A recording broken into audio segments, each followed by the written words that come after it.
Hello, it's me, your favorite pastry-based life form.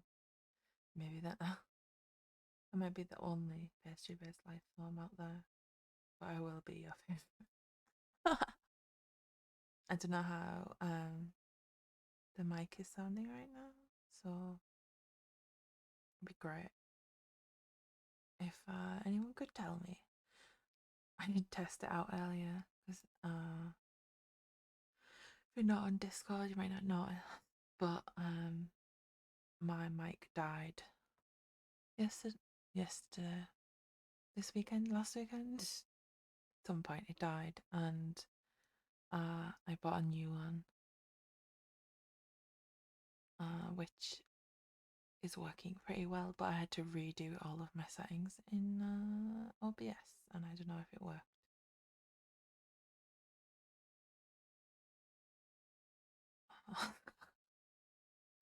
I did test it a few times, but I'll probably have to like fine tune it a bit later on. It was so annoying. It's like figures out streaming schedule immediately. There's something going on that it can't work. But anyway, we're here today. We're here tomorrow morning. We're here Friday afternoon. My time, unfortunately. I know that like all the times that I picked are like very inconvenient for who isn't me. But here we go.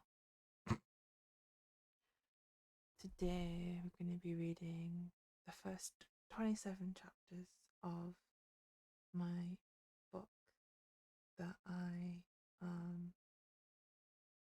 wrote. I'm writing. You might say, why 27 and not 25 or 30? And that's because currently there's 27 episodes that are posted.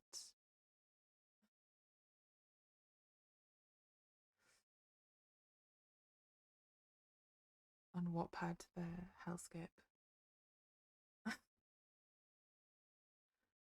I don't even know where else is there post original fiction. I mean, there's Archive of Our Own, I suppose, but that's predominantly fan fiction.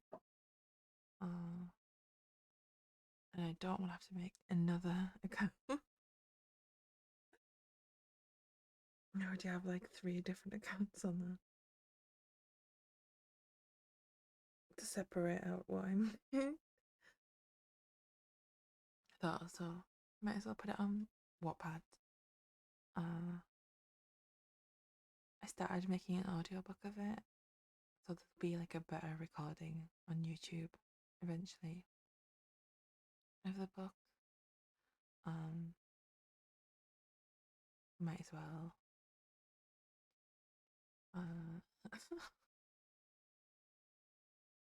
Can you tell I'm rusty at doing this?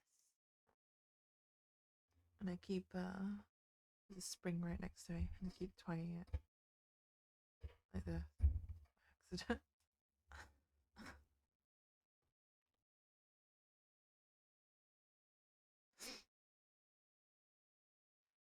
The where it is on Wattpad. I'll post. I've posted a link to it in Discord. Should probably talk a bit about it and about the history of the book. I used to write fan fiction prolifically. I have somewhere out there a 300,000 word one that I abandoned about 10 years ago because it got pretty popular. And the stress of that. Also, just people just not reading tags, and you're like, how are you shocked by the pairing in this fanfiction when it's in the tags? It's not like I hide it from you. And then I didn't write anything other than very bad poetry for a very long time. And then I did NaNoWriMo, National Novel Writing Month, a few years ago, and I wrote a book that will never see the light of day. It's very, very bad. Um, Badly written just because of lack of practice of writing. Uh, and my the way I write tends to be a little bit waffly and tangenty. And then I had the story kind of floating around in my head for a bit. Anyone who knows me knows that, like, you know what, like this book is very greatly influenced by two things, and those things are the Chinese Dan Mei novel, Scum Villain Self Saving System, and the show.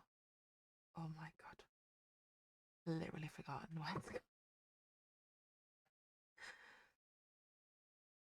My brain is like Back to the Future, and it's like, no, that's not what it is. It's not. It has Scott Bakula in it, and he, like, it's an experiment about time travel, I think, and then he ends up being like stuck in other people's bodies and having to solve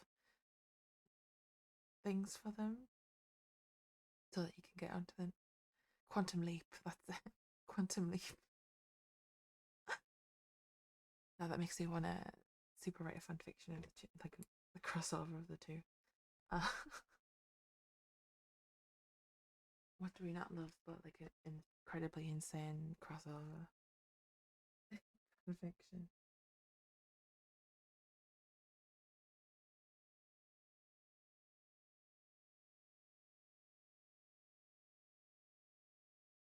We love Streamlabs.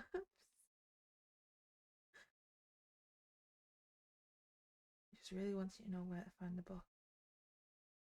Um, but I had that idea just like living in my brain for a year. Um, I tried writing a bit of it, and my my brain took it way too seriously for a bit, and I couldn't get anything written. And then it had a completely different tone. It was way more serious. And then um, the next NaNoWriMo happened, and I started writing for it. Uh, and I finished that NaNoWriMo, and I was like, this needs more work doing in it. I tried to work on it during that year and didn't really get much done. And then I did it for another NaNoWriMo, and then this year I've written a lot for it, but um, we still struggle. It's a struggle. It's got like 150k words in it, and it's not done because only I've only edited it into like, I think, chapter 48 at the moment. There's still I think there's 112 chapters. Um, and then there's some extras that I want to write for it too. So yeah, but I wanted to read it for stream because personally I'm that far into editing it right now that I've forgotten everything that's happened earlier on in the book, and I need to refresh my brain. But also, I know there's quite a few people um, said they want to read it, but I think would benefit from an audiobook version of it. And recording the audiobook is on my own is very stressful and boring. So here we are. Here we are. Um, some things to point out before we start is the pinned comment, which you should check because these things happen in the book, not necessarily in the parts that we're reading today, but you just need to be aware of that. Just need to be aware of that, and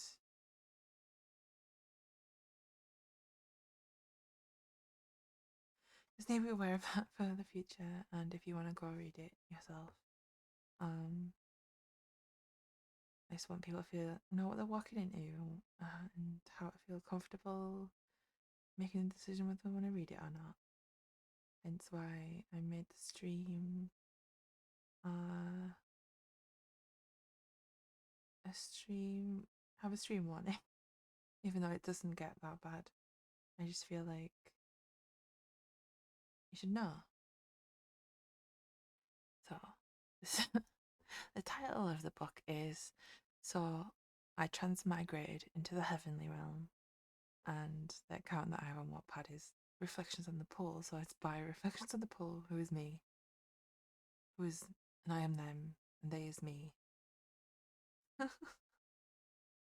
And I am them, and they are me. Uh, Content warning, like I said before, for blood, mild gore, psychological horror, medical malpractice, PTSD, ableism, character death, and people in positions of power being shitty people and doing shitty people things. Uh, don't expect good things from some of the characters. Here's the blurb that I wrote for it. Dax Moonfield just wanted to pass his university entrance exam. Fate had other ideas.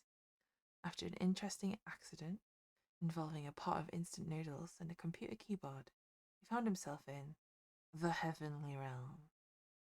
Life as the beloved god of wheat isn't simple.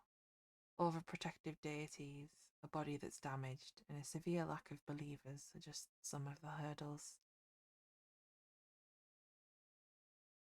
And who is that super buff guy we keep running into and everyone keeps steering me away from? Wait and see. Now we start the story. Chapter 1. Who knew being an MMORPG player was so dangerous? Exam season had ended after an intense 2 months of tests, and Dax finally had the time to get back to playing the newest, shiniest, hottest MMORPG of 20XX, Flames of the Night, Immortal Jade Warriors. This year's exam season had felt endless, littered with exams that had spread their way through May and most of June. He had had to miss the first fortnight of the game's newest expansion release and was now rushing his way through the levelling in order to catch up with his friends.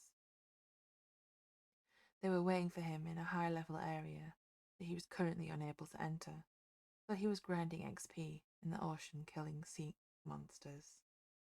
Just how many robot crabs did a man need to kill to reach level 68?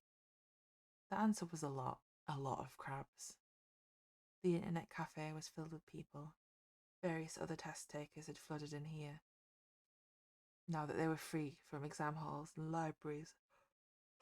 Why am I so tired already?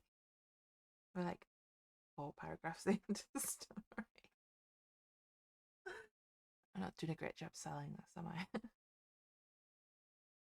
They too were desperate to get back into the game world, drawn back to the glow of computer screens and the RPG ambience of a dark room filled to the brim with other gamers, screaming at teammates, and the sound of mouse buttons and keyboards being spammed permeated the air.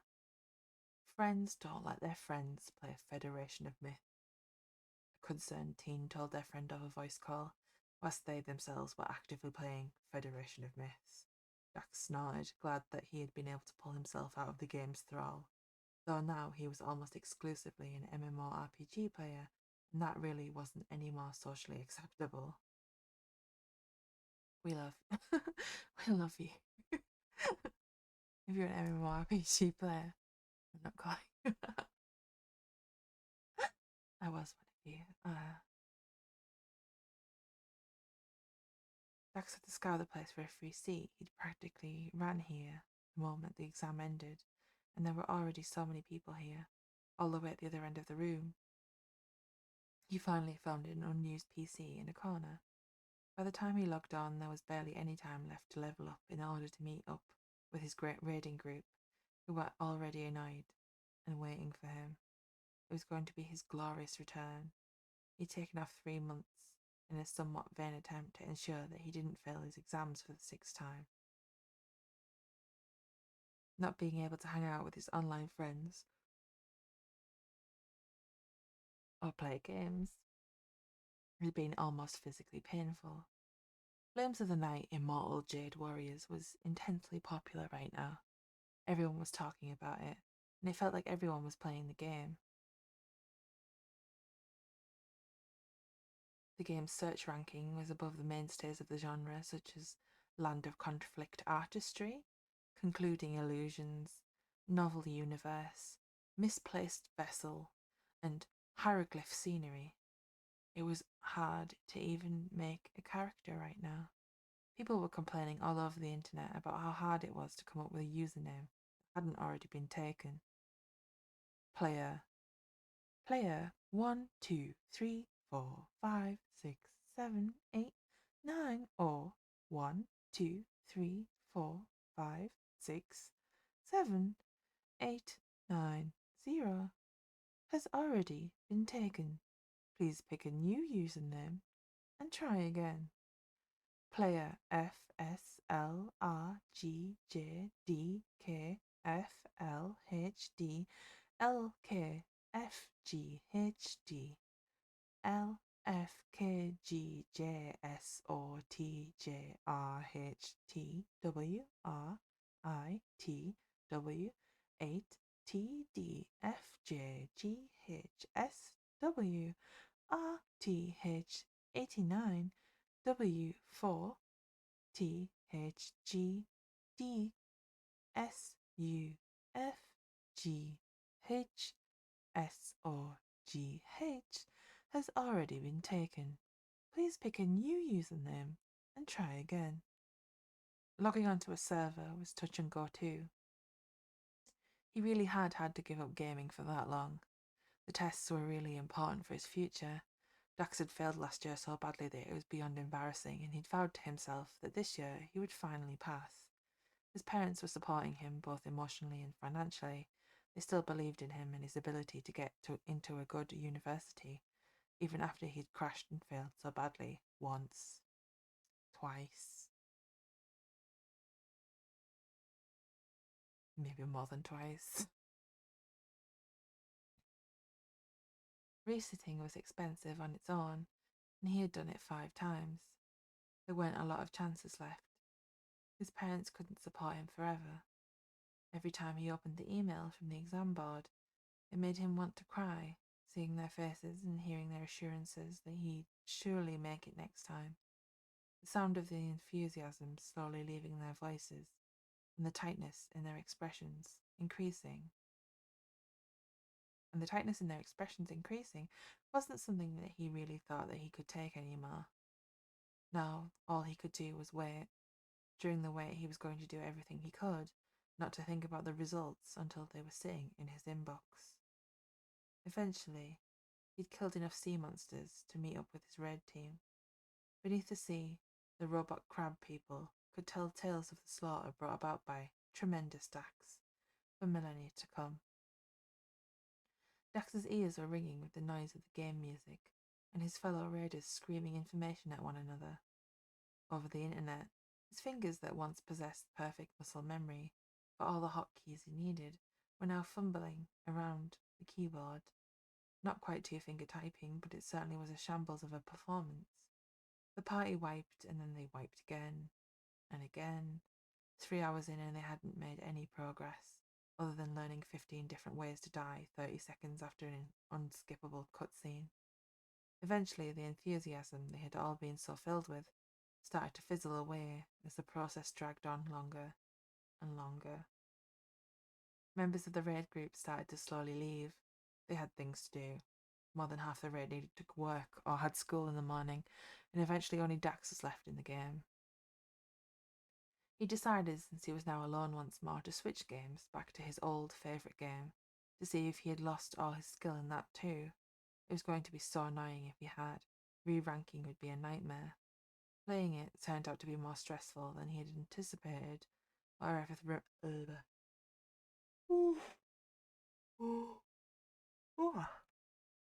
Playing it turned out to be more stressful than he had anticipated, or ever remembered it being. Maybe he had been thinking about the experience through the rosy-tinted glasses of nostalgia. Back home, there was a fist-shaped hole in his bedroom wall that showed maybe he wasn't quite as good as he had imagined himself being back then either. Losing several matches in a row didn't help his mood, but he was determined to spend the rest of the time here, regaining his rank in-game, before having to go home. Solo queuing with random people and attempting to work together as a team with them was stressful. So as he braved the horror of solo queue times and people disconnecting because they didn't like the characters other people had chosen, Dax decided to eat some food. Keeping his energy up was going to be important if he wanted to grind his ranking. It was going to be a long, arduous journey that would be easier with a full stomach. The internet cafe had a simple but tasty menu, and you could eat at the computers, which is pretty cool. Little did our friend Dax know the problems that his decision to stack was going to cause him in the not too distant future. Instant noodles might have been a bad decision. So, whilst he waited for his order of tasty smelling beef flavoured noodles to cool down enough to eat, he returned to the game. The three other players that he had been teamed up with were terrible, just straight up trash at the game. How is their rank this high and they still don't know how to play the game? He thought to himself as he spammed buttons on the glowing keyboard beneath his rapidly moving hands. He was trying desperately not to die as he attempted to heal the other members. Yeah, just run straight up to the person trying to kill you and then just stand there, Dax muttered under his breath. He'd played this game for a long time, and like the benevolent senior that he was, Dax tried to guide them through some of the mechanics, though it felt more like attempting to herd cats rather than leading a group, as they all wandered off in the opposite direction. Then they abandoned him, after all the times he'd saved them, and he returned once more to solo queuing hell. Matchmaking this time was even slower than it had been previously. Either no one was playing, everyone else wanted to play the other side, or there were so many players that the service was struggling to cope once again. Both peak times and slow times were the worst. The steam coming off of the surface of the instant noodles was significantly less than before.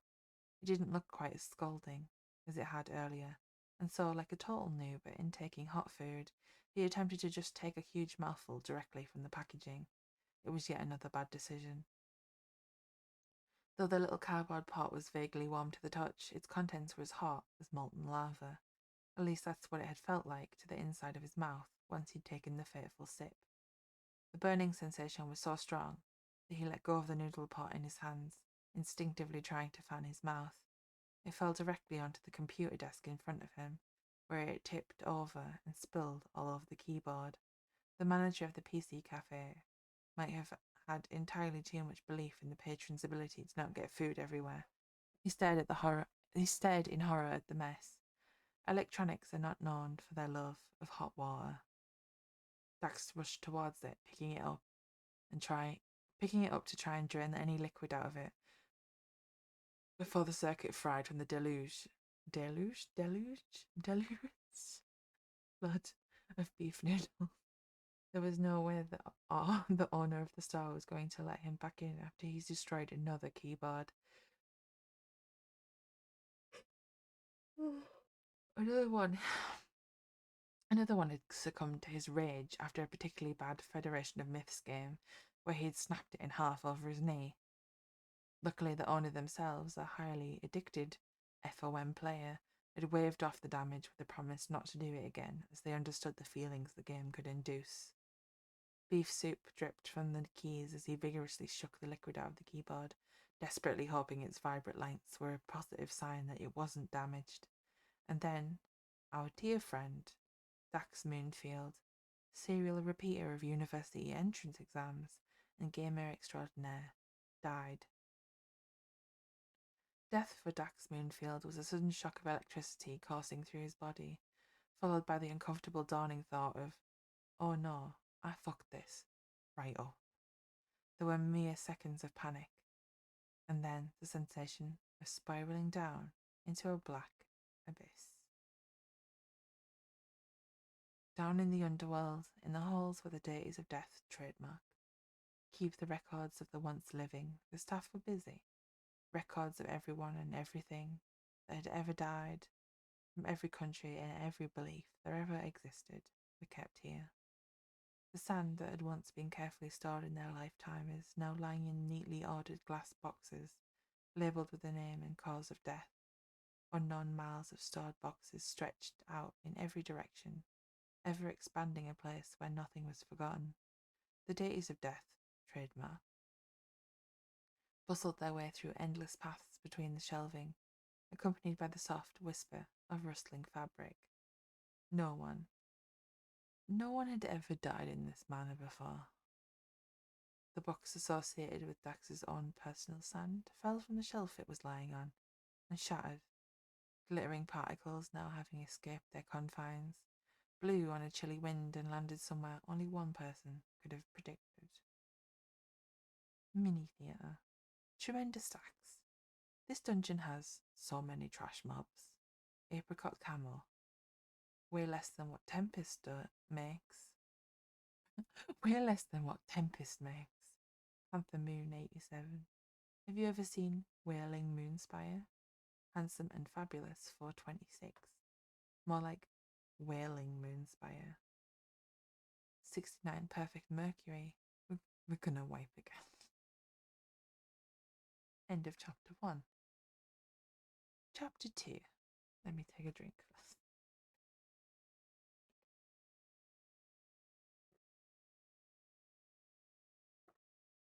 One down. 26 mark. Chapter 2. Customer service is terrible here in the void. He floated in a featureless void. There was nothing in the blackness to indicate how large this place was, nor the passage of time. No matter how much strength Dax tried to use, his arms and legs refused to move even a millimetre. Something heavy was holding him down. Unable to move more than his neck or eyelids, Dax had little choice but to float there aimlessly like a tethered hot air balloon.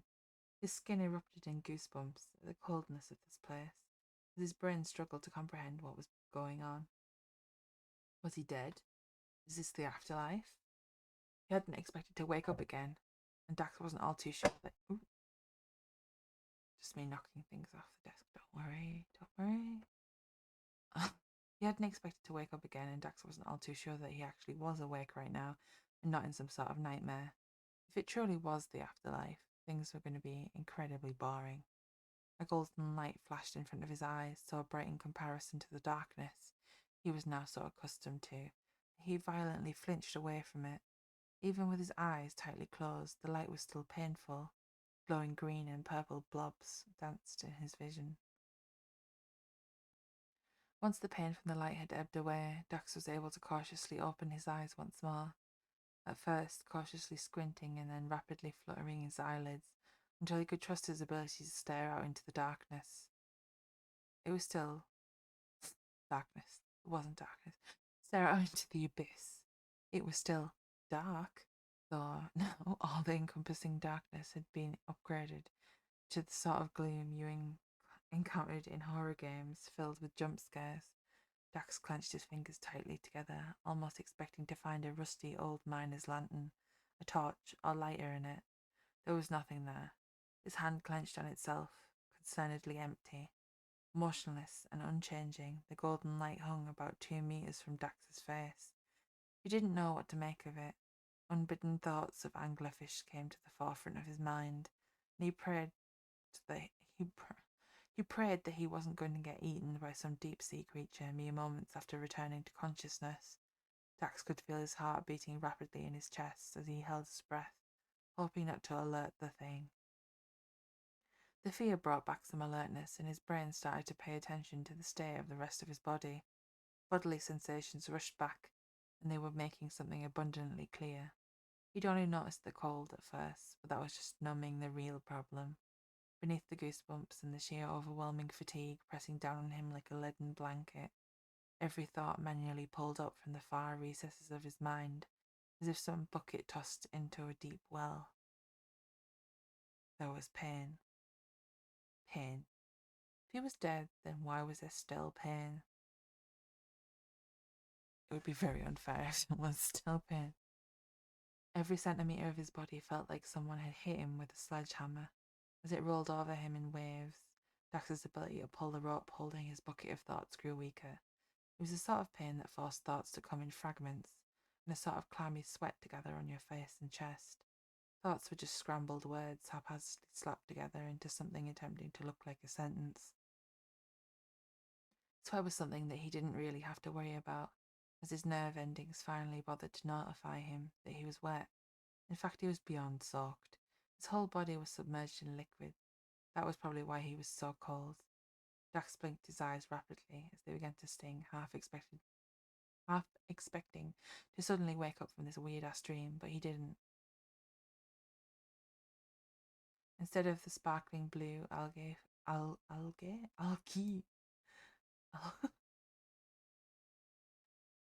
filled green or dirty brown of the water he had grown used to seeing in his own world, or even the red tinted waters of flames of the night immortal jade warriors of sea, this wasn't what he had been expecting. Every time he made even the slightest of movements, it set into motion the dance of golden sparkles carried suspended in the water. He hadn't noticed them until now. It was hard to see anything at all because of the water being able to confidently keep his naked eyes open whilst submerged was not a skill he'd thought all that important before now. Dax was definitely not confident in using it right at this moment either, though it seemed that there was no other choice if he wanted to get out of here. Being in water was normally something that terrified him. In school, Dax had done all the required swimming lessons, but he'd barely been able to doggy paddle across the relative safety of the heated waters of the baby pool. Wherever this was, it was definitely significantly wider and deeper than that baby pool. He wished he'd been more interested in learning to swim as a child. The golden pigments swirled around him, taking his racing thoughts away from regrets of not taking more lessons and redirecting him to the sparkling designs. Despite his wonder at the pretty shifting colour, it was only a momentary distraction from the pain and tight grip of the shackles around his arms and legs. Gold the metal shone in the illuminated waters, thick chains descended down into the darkness out of sight below him. Dax was currently struggling to comprehend what had happened and where he was. The last thing he remembered was the pain and surprise from the keyboard electric shock, and now he was tightly restrained, submerged, and in a lot of pain. He'd started thrashing around when the pain had first hit him, and the movement had only made things worse, forcing him to stop struggling against his restraints. The system, this is where I explain to you what the system is. The system, or a system, is a common trope in transmigration novels that is used to describe a robotic and/or AI character who is responsible for the main character's body swapping, reincarnation, time travel into the new. It's not always new. Sometimes the main character wakes up in their childhood self's body, saying the main character usually fulfills some sort of criteria for being brought there. For example, they had a terrible life and were wronged somewhere, so the system is giving them a second chance at life. They really hate an online novel, and the system is determined to make the plot better, or they were a bad person and now this is their chance for redemption, etc. The system was something else to add to his sudden bewilderment as it barged its way into his life. A series of electronic beeps pierced through the water, a sound not unlike a printer turning on, before the overly happy and robotic voice of an AI rang out. Welcome, customer 19496218451937. System is the only person who's getting the only one getting a character voice through this whole thing. I don't have the energy for anyone.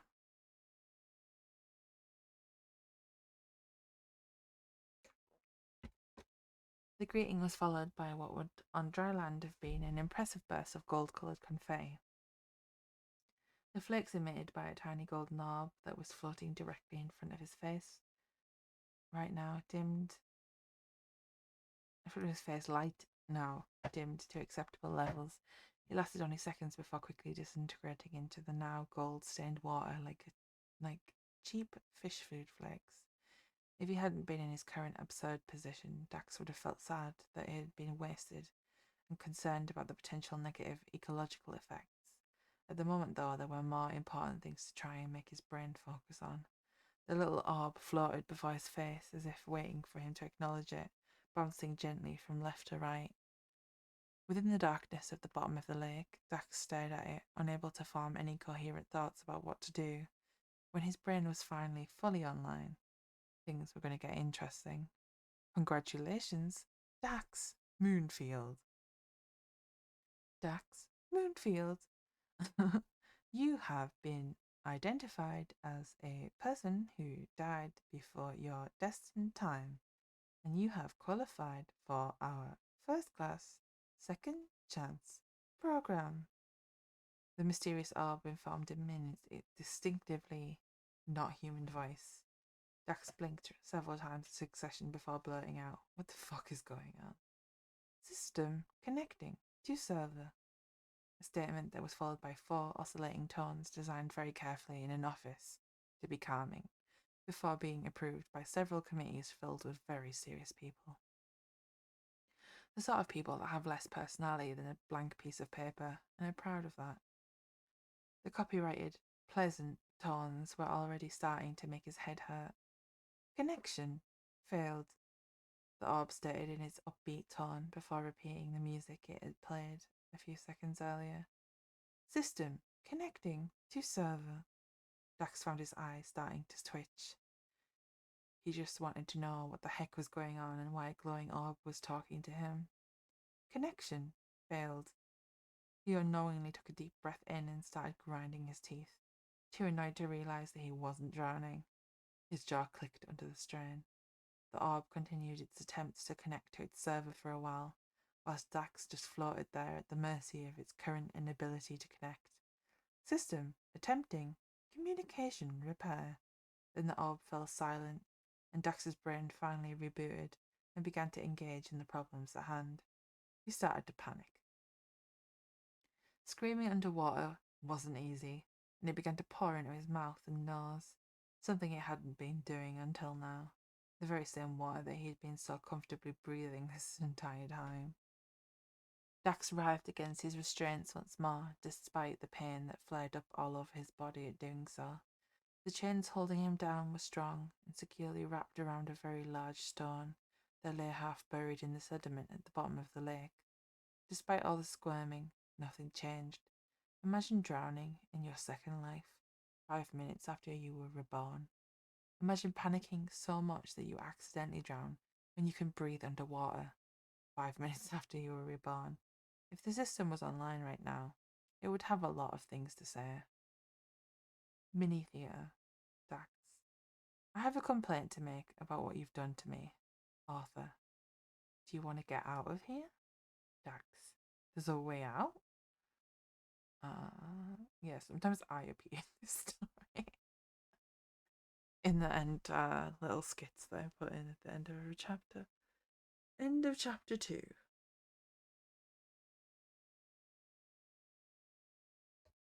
We have met a system, and we died filling noodles on a keyboard and electrocuting ourselves.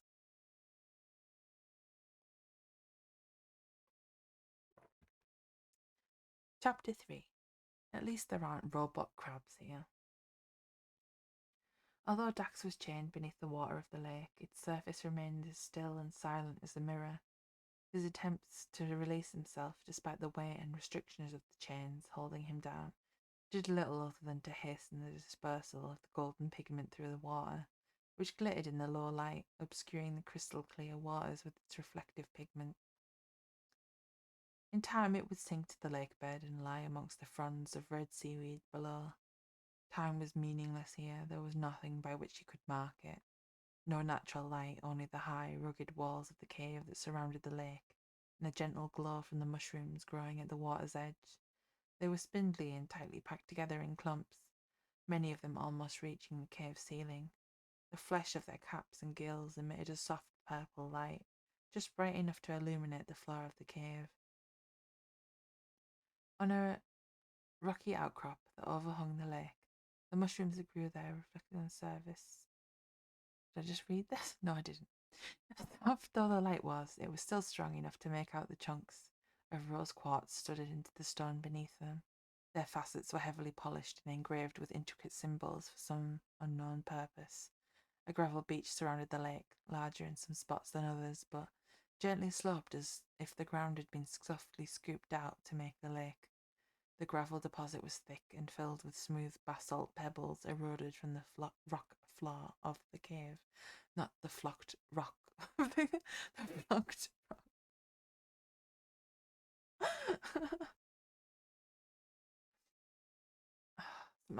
Sometimes your mouth be doing something different than what your brain be doing. Anyway, on the far bank, the only other living being besides Dax and the glowing fungi that could be seen was was a giant tree covered with a brilliantly white bark, a bark that almost shone on its own despite the purple cast it took from the mushroom light. Except for two golden leaves that hung on desperately to a thin twig high up in the tree's canopy, it was entirely bare.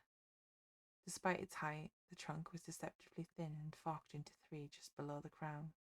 The entire length of its pure white bark was pockmarked, with considerably darker, diamond-shaped fissures, as if someone had hacked at it with a small axe hundreds of times. At the base of the tree, the trunk grew increasingly black and knobbly before splitting into roots that powerfully gripped and penetrated the solid rock. Countless golden leaves lay among the roots, dry, wrinkled, and shining like a dragon's hoard. Undisturbed, they lay in the exact place they had fallen, waiting. Everything was waiting for something. The penultimate leaf quivered, not buffeted by a breeze or shaken limb. The cells holding it onto the rest of the tree were weak enough now. It was time to fall, to lay among the others who had once also hung beside it. And so it fell. Unlike the others, though, it did not fall straight to the ground, to join the pile of dried leaves beneath, but like a paper aeroplane glided across the lake. It slowly descended before dropping into the water somewhere near the middle. First leaf to land upon the water, and the last, ripples emanating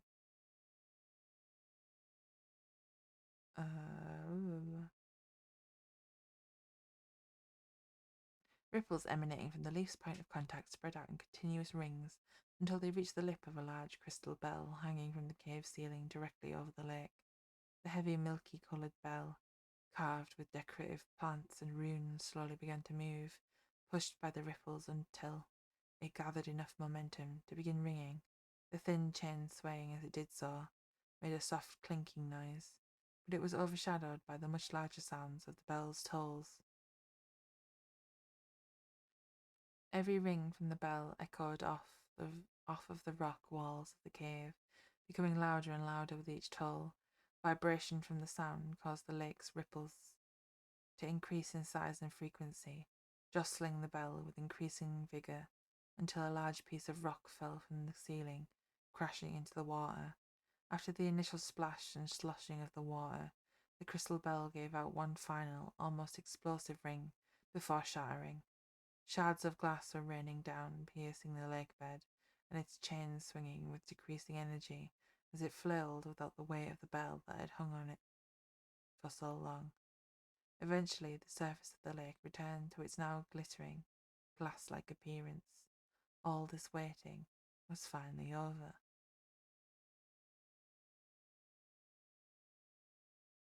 A sense of acute desperation was washing over Dax as he attempted to escape from his bindings. The system had brightened its light despite being unresponsive, and now he could see further down into the depths of the lake. It was bright enough to see the lake bed for a metre or two radius of the water in his immediate vicinity. Now he could see that the marine chains, wrapped tightly over his chest, pulling his arms out to either side, originated at four thick brass posts sunk into the lake bed. They swayed in the water with every wiggle, sending undulations along their length, despite how much tension they were under, shaking the dark-coloured seaweed that had found purchase upon them. He could see them better now that his eyes had also adjusted to being open under water, though they stung and Dax had to constantly reassure himself that a monster wasn't going to come and eat him. There aren't robot crabs here, he chanted to himself. There aren't robot crabs here. There aren't robot crabs here.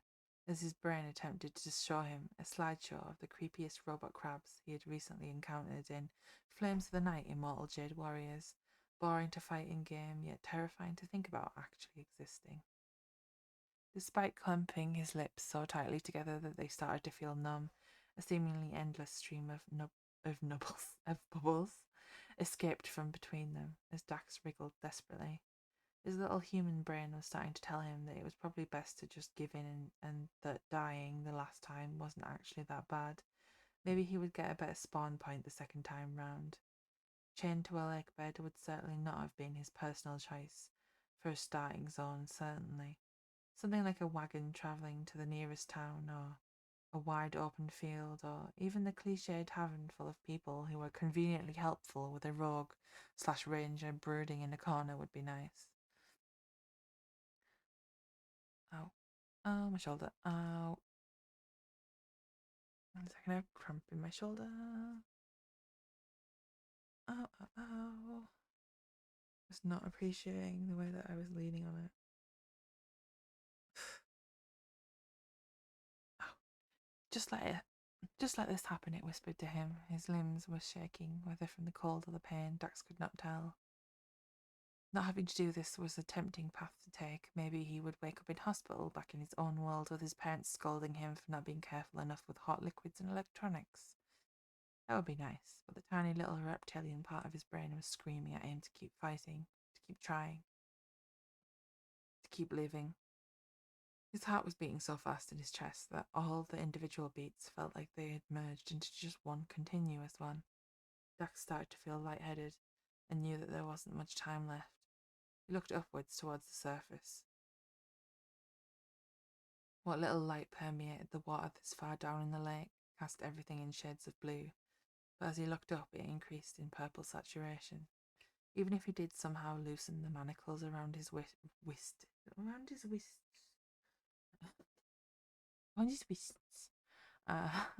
wrists, or the chain attached to them, it was still a considerable distance to the surface. A distance he wasn't sure his safety in water certificate level swimming was going to be able to deal with. If he couldn't release himself from the manacles, maybe he would be able to release himself from the other end of the chains, where they met the brass posts. That, however, meant going against all of his instincts and swimming downwards with what little movement he was able to make. After what felt like hours, Dax had descended a little further and gained some slack on the chain, making it just a little easier to move around.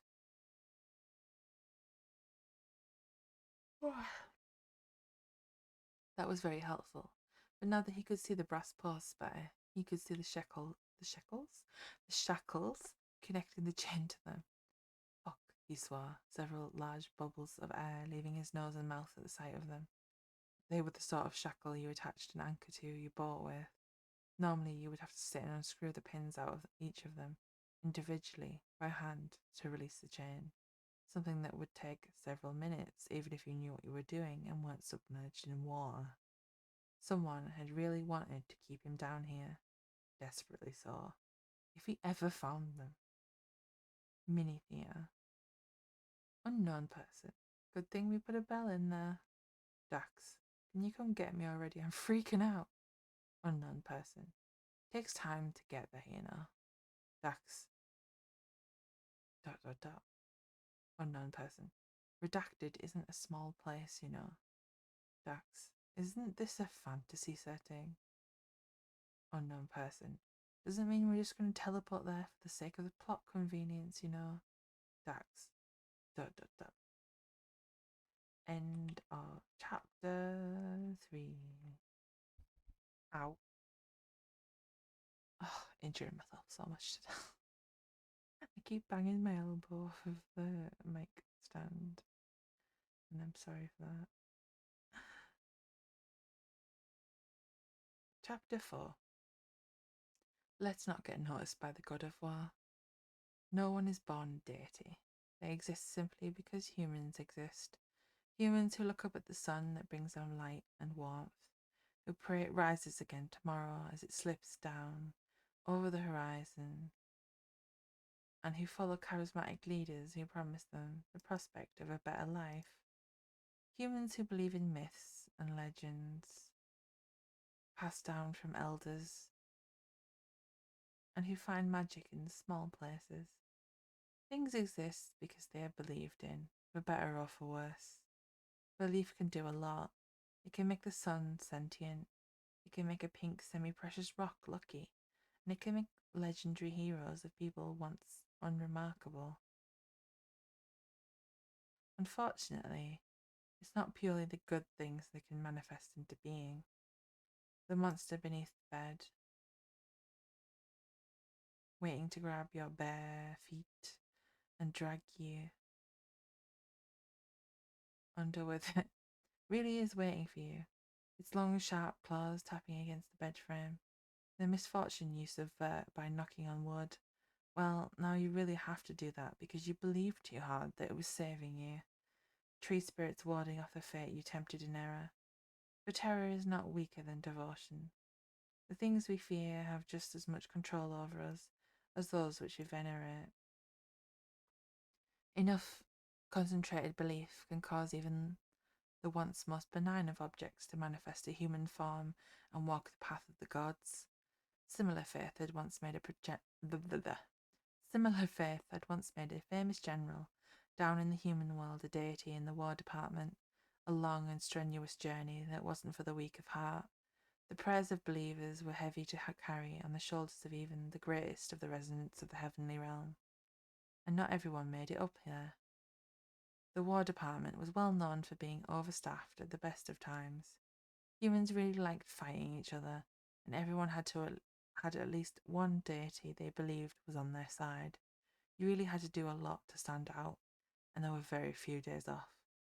At least the nature deities could take most of the winter off. War could happen at any time of year.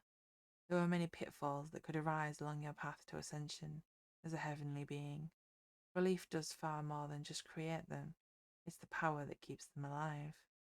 A god without believers is no longer a god. It was easy to fade away, leaving behind nothing, not even a memory. The deities of heaven all have residences in the heavenly realm, in Heavenly City, voted top realm to live in as a god for the past 5,000 years. From the tiny cramped rooms in the overcrowded lower city to the opulent mansions surrounding the glittering palace of the heavenly emperor on the hill, anyone who was anyone had a place here. Whether you lived in a windowless basement bedsit room, whether you lived in a windowless basement bedsit rooming with four other minor deities, or you were basking in your palatial estate with a built-in heated swimming pool and living staff, was up to your believers. The more believers, the more real estate potential, the more power, the more offerings and prayers, but also the more responsibilities. That's why the truly famous deities up here in the heavenly realm needed staff, usually lesser gods, goddesses, and deities willing to do the real day-to-day grind of the job, often just for exposure, hoping that being a part of the crew would get them a mural in a prominent temple. Sorry. Working for one of the elite could really rocket you into stardom, and everyone had to start somewhere. That somewhere is often the lower city spaghetti of narrow lanes and high-rise apartment blocks, where you never know who's going to be the next big thing. Today's intern could very well be tomorrow's goddess of finding the right lid that fits this fucking plastic storage container. It paid to be friendly and make connections in case someone did strike out big and remember you. Helping a fellow deity out when their adherents were small was something they weren't going to quickly forget. Among the large palaces of the popular gods, staff bustled to and fro. Some carried documents, others prayer offerings, but all dressed in the distinctive uniforms that marked the department they belonged to. Robes fluttered, sandals and boots slapped the pavements, swords glinted in the sun, and all manner of jewellery jangled along the wide, blossom tree filled thoroughfares. It was both busy and remarkably noisy, something that made the stone palace of the wheat god stand out, as it stood silent and empty amid the hustle and bustle. Instead of appearing derelict, it was perfectly upkept, famous in fact for the flowers that poked out through the decorative white bricks and over the top of the wall itself. You could even smell them not only outside of the palace but along the entire street. Even a soft puff of wind made the pink and white petals flutter in the breeze, releasing pollen into the air. Don't know why my phone is telling me anything right now. Let me check this a second. Probably not knocking things over in the process of doing it. Oh, it's just my aunt telling me good night. Switch it off. Thank you for bearing with. It was both busy and remarkably noisy, something that made the stone palace of the wheat god stand out as it stood silent and empty amid the hustle and bustle. Instead of appearing derelict, it was perfectly upkept, famous in fact for the flowers that poked out through the decorative white bricks and over the top of the wall itself. You could smell them not only outside the palace but along the entire street. Even a soft puff of wind made the pink and white petals flutter in the breeze, releasing pollen into the air. Bees and butterflies flitted between the flowers, filling the gardens with life. The buzzing of the bees was the only sound that emanated from behind the closed gates. It stood out not only for the beauty of the plants and bright white stone architecture, but also for the fact that it wasn't a pile of rubble. The palace of the wheat god stood exactly the same now as it had the day he left it so long ago. Dwellings of other deities soon crumbled into dust without their owner's power to maintain them, or were passed on to others. Unlike those dwellings, here it was just standing empty for centuries, like a little museum to the inventor of bread. This prime piece of real estate was highly desired by gods, goddesses, and deities looking to move into the exclusive neighbourhood. Who wouldn't want to conduct business from a historic mansion next door to the goddess of motherhood? The goddess of motherhood and the god of grapes, especially one with a unique and tasteful design, something classic that you wouldn't be embarrassed to call home. Architecture to die for. Today, a bunch of young and upcoming deities from the middle city were standing outside trying to peek a glance through the wrought iron main gate's ivy leaves. It's beautiful. I wish I could live here, a tall goddess dressed in black and holding a lace parasol over her head's side as she moved a large ivy leaf with a gloved hand. Through the tiny gap, a long path of neatly raked gravel stretched out before the gate. That's the dream, right? I don't think there's anyone in all the heavenly realm that wouldn't want to live up here. Another member of the group said. They were fanning themselves with a battered-looking maths textbook and leaning against a bare portion of the wall. It's so much less tacky than the money deity's house. Why that place isn't just solid gold at this point mystifies me. It's so gaudy. A short god wearing basketball shorts said disgustedly, pushing his way in to peer through the foliage. It was true that the money deity's palace was extremely gaudy. What wasn't gold plated was plated in some other much more precious metal. If you could fit a jewel on it, it had it. The entire building looked like an explosion at a rhinestone factory. One deity's trash was another's treasure. Not everyone's decorating is going to be to your taste, after all. It was the money deity that lived there and held court there. It made sense that they wanted to splurge a little on the decoration. The sight of this group of Heavenly City residents suspiciously hanging around in front of the God of Wheat's residence was starting to draw attention from the attendant gods passing by. Are they really sightseeing at the God of Wheat's house? A War Department attendant asked in a hurried whisper to someone carrying documents from the Emperor's palace. Seems like it. People have been getting more and more rude about the palace being empty recently, they sighed, adjusting the stack of papers in their arms to a more comfortable position. He's still there, you know, a passing goddess from the Emperor's palace gestured to the now busy main gate. The War Department's employee sighed, resisting the urge to facepalm himself aggressively. If he didn't intervene, there was going to be a lot of blood to clean up and paperwork that he had no intention of filling out. In all of the heavenly realm, the War Department was the one most renowned for its ability to create paperwork and the strength of its HR department. You could be trapped there for days writing up reports that would definitely come back with notes on them. And so he moved in order to prevent a tragedy for both the youngsters unknowingly poking a wasp nest and his own upcoming well-earned holiday. When he first went over to the gathered group, they ignored him, just as he had expected.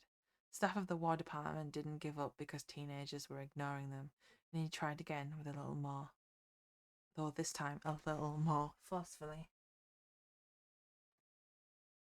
Like, I know you guys are probably young enough not to have been present during the Battle of Windblown Tears, but fooling around outside of Dethos's palace on the anniversary is incredibly disrespectful and stupid. He did his best to use the old, I'm not mad at you, I'm just disappointed face, and raised a fuzzy eyebrow at them all. The group that had been so confidently ignoring him up till now began to shift uncomfortably on their feet, looking anywhere but at him. He could see now that they were indeed definitely young enough not to have been present for that particular battle. Likely they had ascended recently enough not to be even moving in circles with anyone that actually had stood on the mountainside that day. Whenever the battle, whenever the battle, whenever the Emperor gathered a new batch of ascended deities for their orientation, pamphlets on the battle got passed round. 8 pages of paper was all the context they had on the trauma that so many still carried, and the destruction of the war itself had caused. Written words were powerful, but there was no way they could convey just how bad it had been. It wasn't the fault of the young for not knowing enough about it. It was the fault of the elders for not teaching well enough about the wounds that were still yet to fully heal. The biggest wounds lay not far from his own desk back in the War Department. Also, I don't think you want to risk the god who's in there right now finding you out here, especially not today, the staff member of the War Department said. They might not seem all that worried, but they might not seem all that worried about disrespecting Dethos's former home, but he was, principally because of the deity he knew would be kneeling in the gardens just beyond that wrought iron gate, one that really cared about the sort of stuff. One that really cared about that sort of stuff, and wasn't the most mentally stable on anniversaries. Not that he could be blamed for that. Oh yeah, who? A cocky-looking god dressed in what looked like a tiger print jumpsuit and purple vest asked. He laughed a little before the answer came, silver necklaces clinking against one another as he did so. Oh, the god of war. The colour drained from his face, and he whispered, "Oh, fuck," before they all scattered, running as hard as they could back down the mountain. The goddess in black dropped her parasol, and it rolled out into the road before the War Department's messenger grabbed the handle. He would make sure she got it back. It was only right. Mini theatre. Arthur. I told you not to sightsee around here. Junior deities, but it's pretty. Arthur, you want to get scolded? Junior's sneaking away. God of War, who's there? Arthur, don't worry, I won't let them touch Dethos's palace. God of War, they better not. End of chapter 3. She says, when it's chapter 4. End of chapter 4. That was bad. Totally forgot what chapter I'm reading.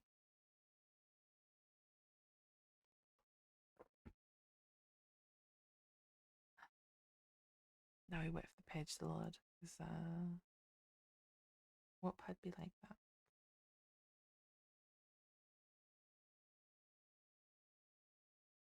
We really do be like that right now. There we go.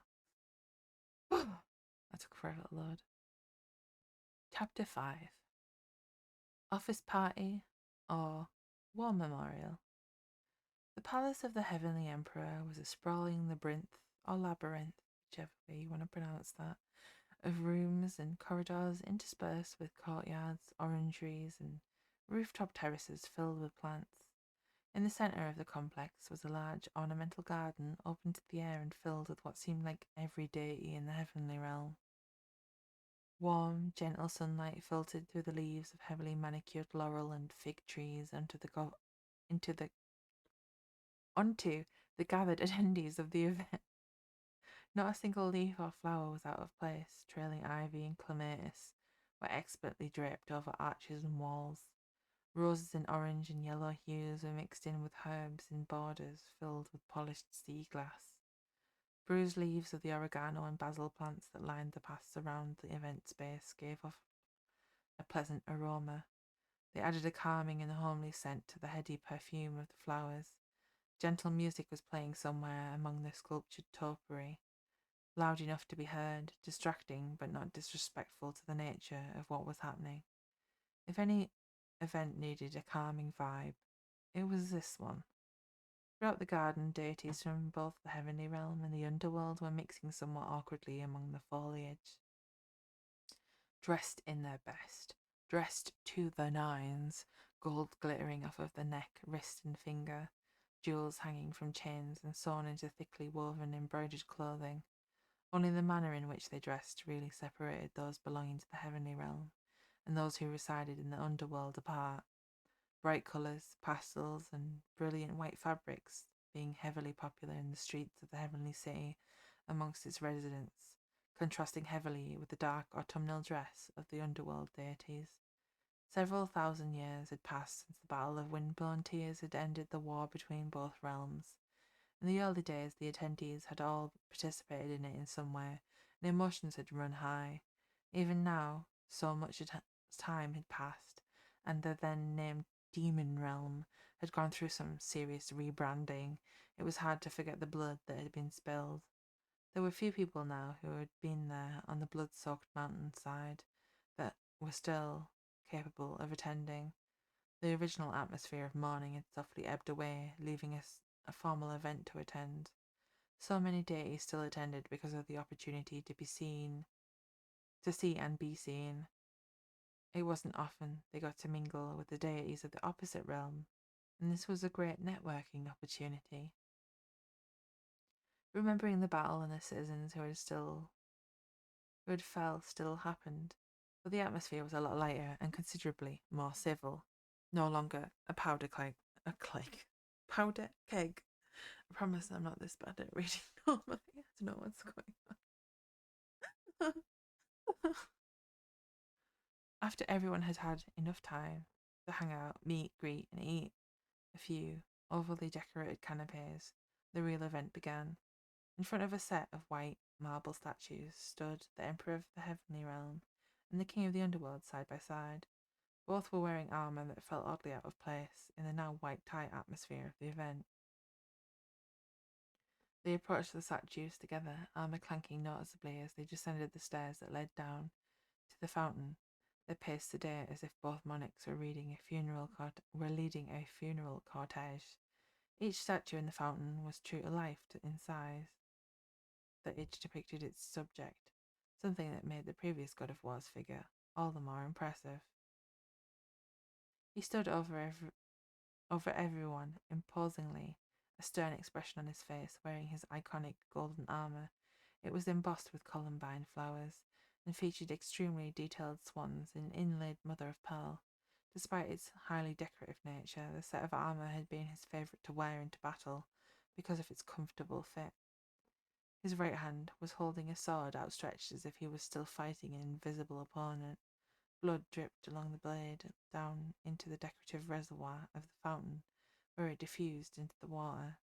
The other statue was of the wheat god Dethos, crying over bent and battered, unripe wheat sheaves held in his arms. Blood dripped from his eyes, flowing over the sheaves and dripped into the water below where it pooled around his feet. It created an incredibly morbid-looking water feature, a holdover from the old times when blood had held so much more meaning. Among the attendees The chatter dropped into silence as the Emperor of the Heavenly Realm and the King of the Underworld both reached the narrow, white bridge over the blood-soaked waters. It led to a raised platform that stood between the two statues, where they both made a great show of greeting each other with impeccable politeness. They both give speeches on the Battle of Windblown Tears, the same speeches they'd been given for years. Minds in the crowd started to wander a little. Everyone knew the entire speech well enough at this point that they were almost entirely redundant. We gather here as we do every. I'm glad that you all took time out of your busy attending, grateful for their sacrifice 4,000 years. Healing times have changed. Salmon slices arranged into roses with cucumber fans, 3 centimeter square pieces of toast with 12 different toppings on, and toothpicks that had a tiny piece of chocolate cake and some sort of berry impaled on them were being handed round on trays. No one here needed to eat, it was simply something to do. The memorial moved on to talk about the losses that had occurred during the war and the hard fought diplomacy many had worked on afterwards to give them all the life that they had now. Starting a war was infinitely easier than sewing the wounds up afterwards. Another memorial ceremony was going to take place the following week in the underworld, held by the king and his consort, with rites performed by the deities of death.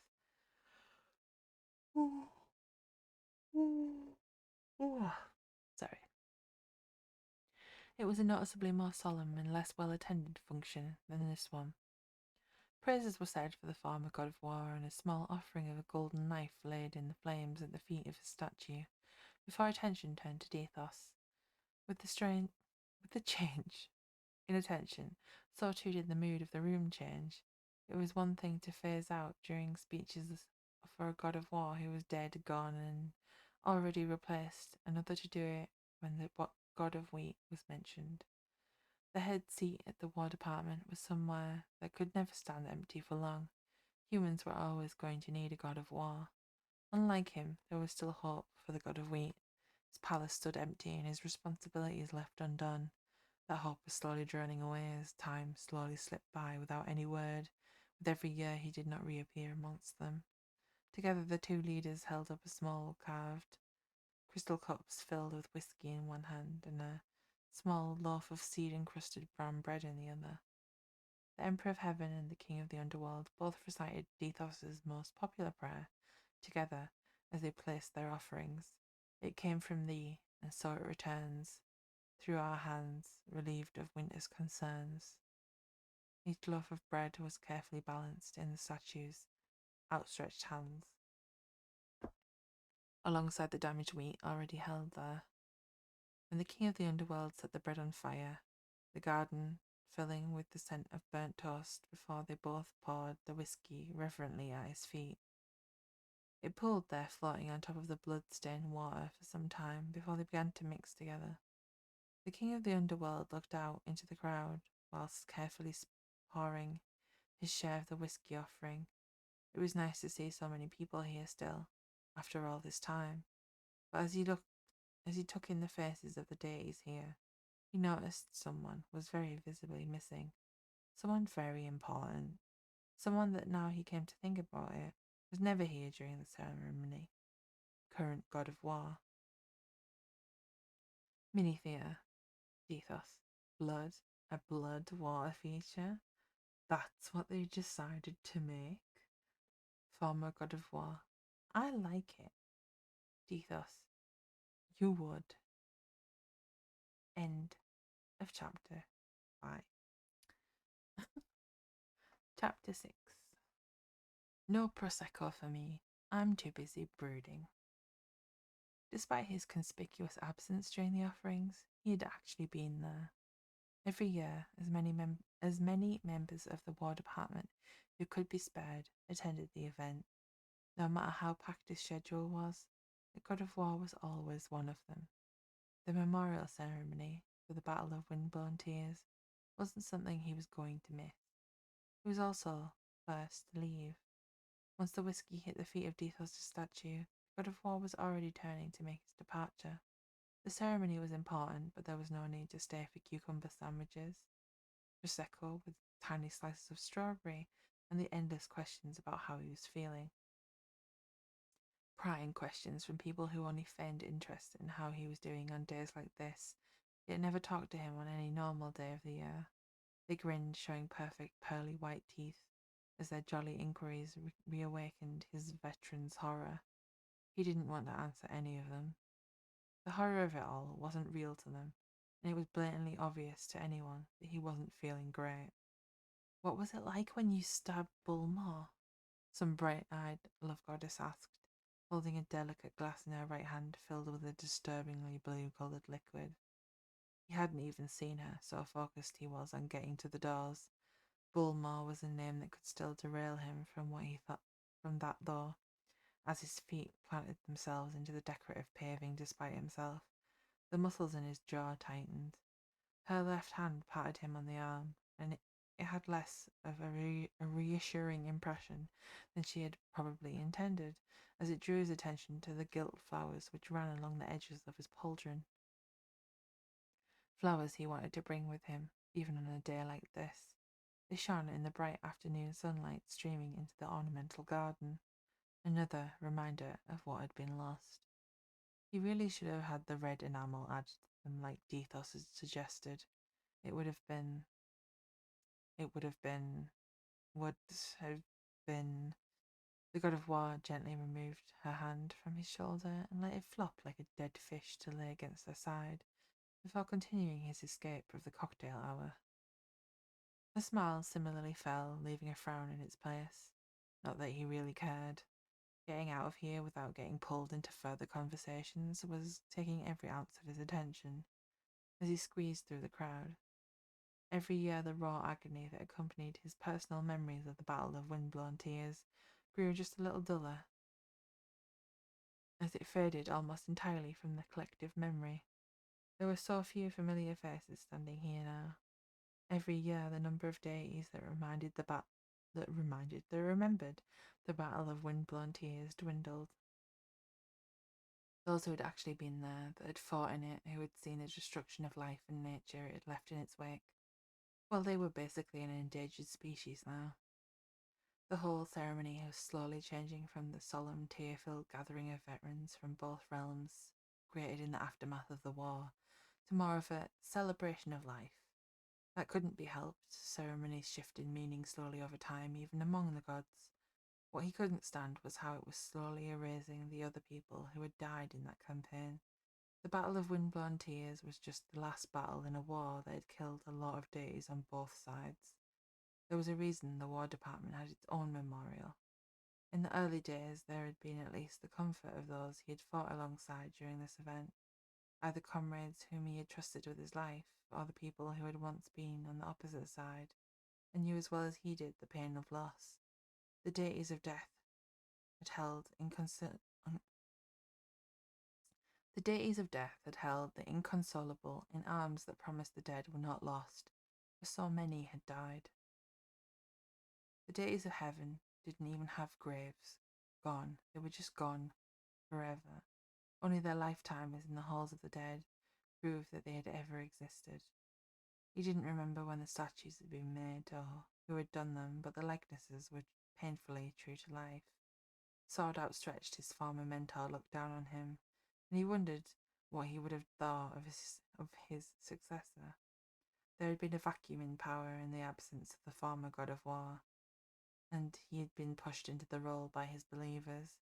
It was a constant reminder that he himself could have died that day, that he probably should have died that day, and Dethos. He couldn't forget Dethos. Whenever he closed his eyes, the god of war could see him lying there covered in blood. Dethos wasn't dead. Deep within the halls of the dead, amongst the sand timers of the gods, Dethos still held sand, dripping slowly through it, proof that he was still alive, given to him by the deities of death who had taken him down there.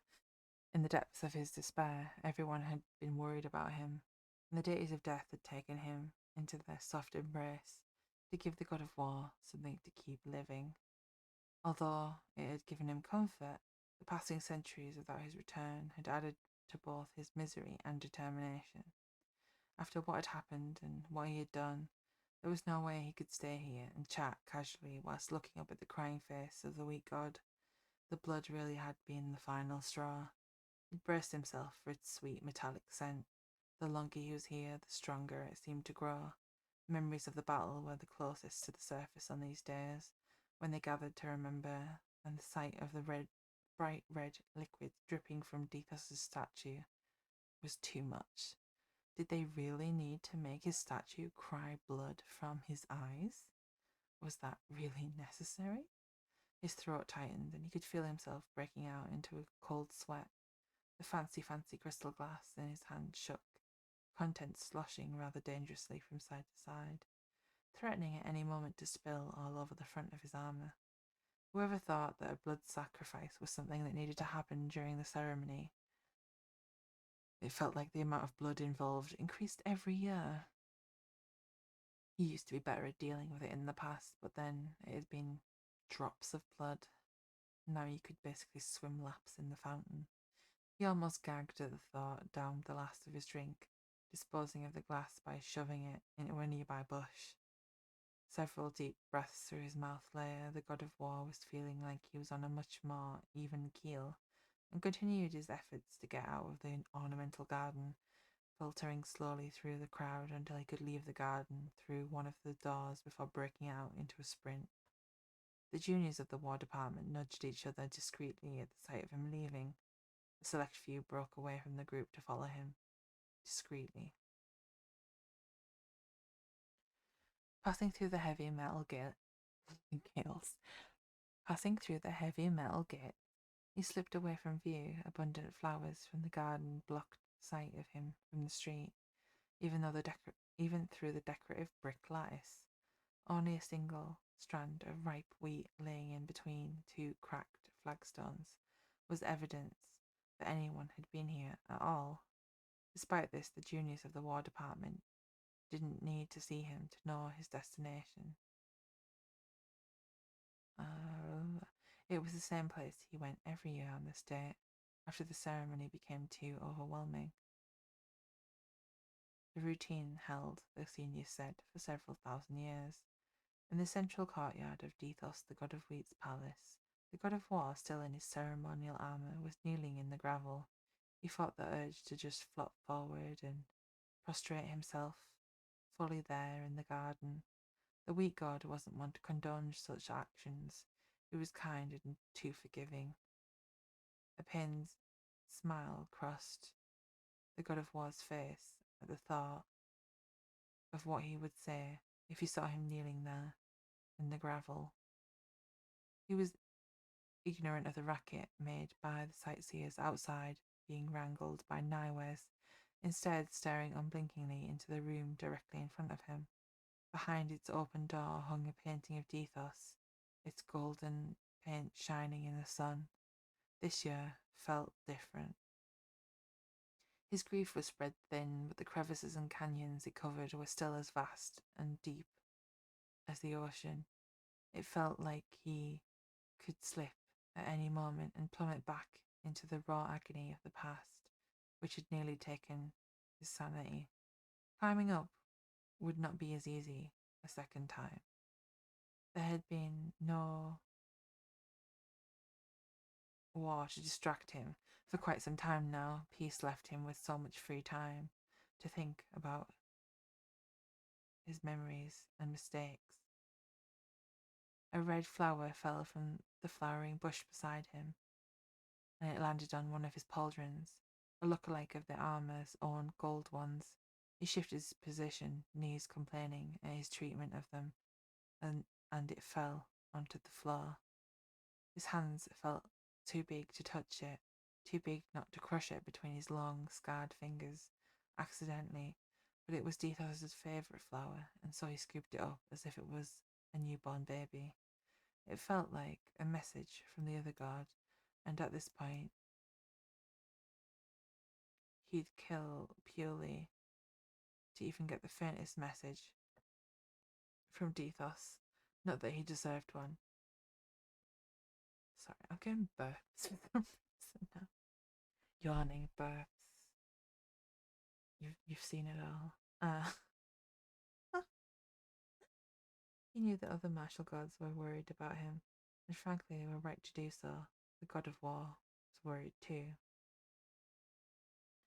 He's there again. The junior gods were trying to figure out what to do. They were all huddled around the gate, holding it open enough to see what was happening on the other side, but not enough to expose it to passers-by. Yes, said a goddess, squatting and peering through the leaves. Can't we just go in and pull him out? An overly ambitious member of the group suggested, moving to be closer to the opening. No, he'll legitimately lose his mind that other people are there. A slightly older member of the group answered, reaching out and grabbing a handful of their cloak to prevent them actually passing the threshold. You heard what happened 2,000 years ago, right? I did, they answered, a look of dawning recognition slowly crossing his face. Some senior deity had tried to reason with the god of war that his grief, well, it basically insinuated that he should be over it by now. The result of that conversation left the rude party in the healing halls for weeks. It had taken over a decade for the senior to recover enough to be able to come back to work, and their relationship had never recovered. At least he's not drinking this year. That actually makes me more worried, Naiwes said, as he sidled up beside them. At least 3 of the juniors jumped in shock, not having heard him approach. The sound of crunching gravel could be heard from the courtyard, getting louder as their boss finally finished his own memorial for Dethos. He looked even more careworn than usual as he trudged his way to a side gate. Some of the younger gods made as if to follow him, but were held back by Naiwes. The only place that Elgaldia will go now is home. He'll stay there and not talk to anyone for a few days, unless there's an emergency. There's no need to worry now that he's left the palace of the weak god. The god of handheld projectiles told them as he gently pulled the gate closed. The sun had long set, and now the sky was filled with twinkling stars.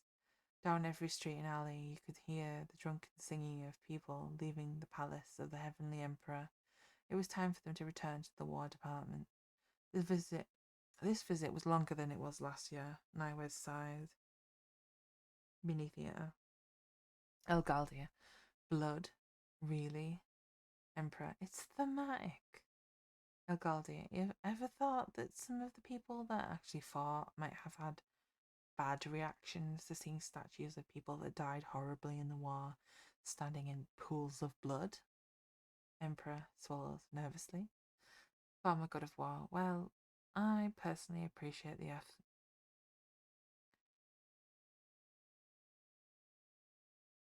End of chapter 6. I forgot for a second what chapter we're on, but we're on chapter 6.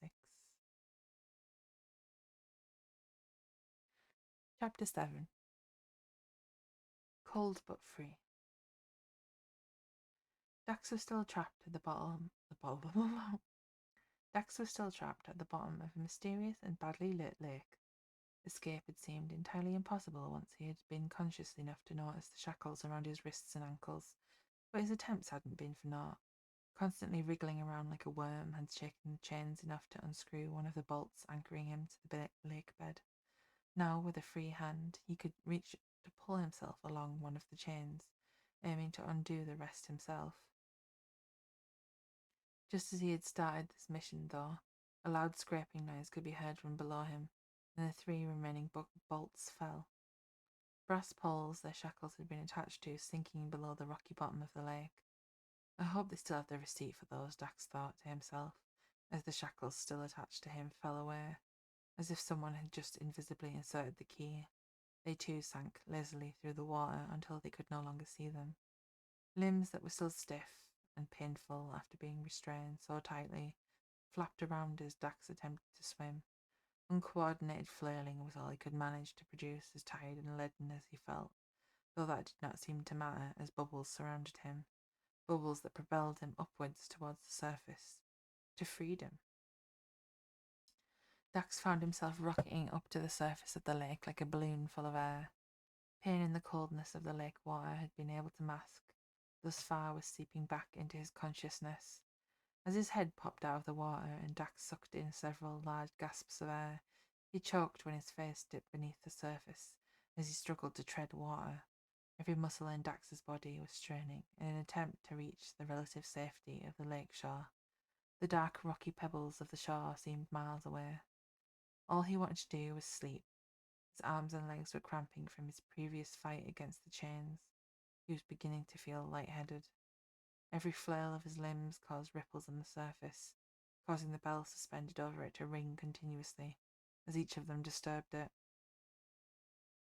Its sound, though soft and melodic, echoed in the enclosed space of the cave, becoming louder with each toll. It had reformed itself since the explosion, and now looked as if it had never cracked at all. Dax didn't really have either the time nor the energy to register this. Not drowning continued to be a greater guiding impulse right now, and hopefully the sound would bring help.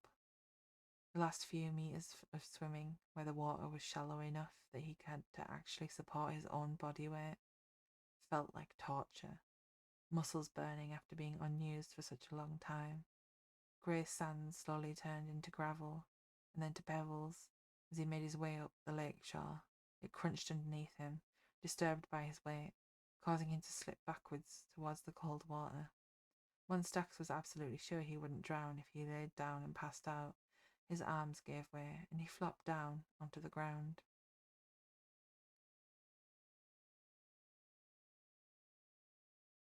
Oh, sorry, yawning again. The sharp points of the gravel dug into his legs, and an uneven surface of the pebbles pressed uncomfortably against his ribs, but he didn't care. He could only lay there, gasping for air as his body was racked with tremors and spasms. He'd heard people talk about manual breathing before, and as he laid there, having to spend absolutely every ounce of concentration to breathe right now, he finally understood what that meant.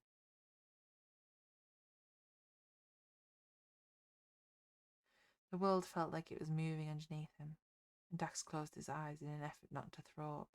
And then he passed out for the first time in this new world, but not the last time.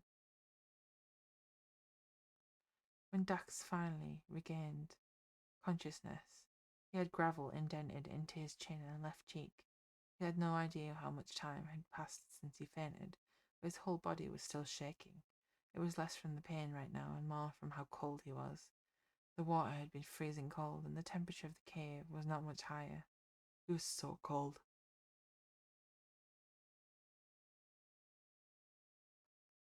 The type of cold that made it hard to breathe normally. His breaths were rapid and shallow, and he was soaking wet. Hair stuck to his face as if it was seaweed. Got to try and breathe normally, Dax told himself sternly. Hyperventilating would only lead to passing out again. So he pulled everything he had into slowing down his breathing rate in order to actually get enough oxygen in. Once he was somewhat more awake and able to at least sit without losing the contents of his stomach, Dax was finally able to take a look around. The surface of the lake was flat now, no longer being agitated by his laboured attempts at breathing. It's swimming. Laboured attempts at swimming. Its surface reflected the towering purple mushrooms that were growing abundantly here. They were the source of the purple light that he had seen earlier, from the bottom of the lake. Light emitted from them, and was the only light within the cave, and gave it a somewhat spooky feeling. It felt like he could wander into a boss fight at any moment. Ringing echoing from the crystal bell that was still tolling was the only sound Dax could hear other than his own breathing and the crunch of gravel beneath him as he shifted his weight. It was still moving despite there no longer being anything to propel it anymore. Maybe it was an alarm of some kind. Now that he wasn't at risk of drowning, and there did not seem to be any immediate threat to his life, Dax was determined to find a way to get both warm and dry. Dying of hypothermia was definitely something he wanted to add to his list of ways he did not want to die the second time. Hoping to both find a way out and warm up a little, Dax found himself crawling around the lake shore, his arms shaking and knees bruised from the stones. He didn't trust his legs to not give way beneath him if he tried to stand. Yeah, it was always more comfortable to fall from 10 centimeters off the ground than well over a meter. Something under one of his hands made a crackling noise, and he withdrew it quickly to see the glimmer of a golden leaf beneath it.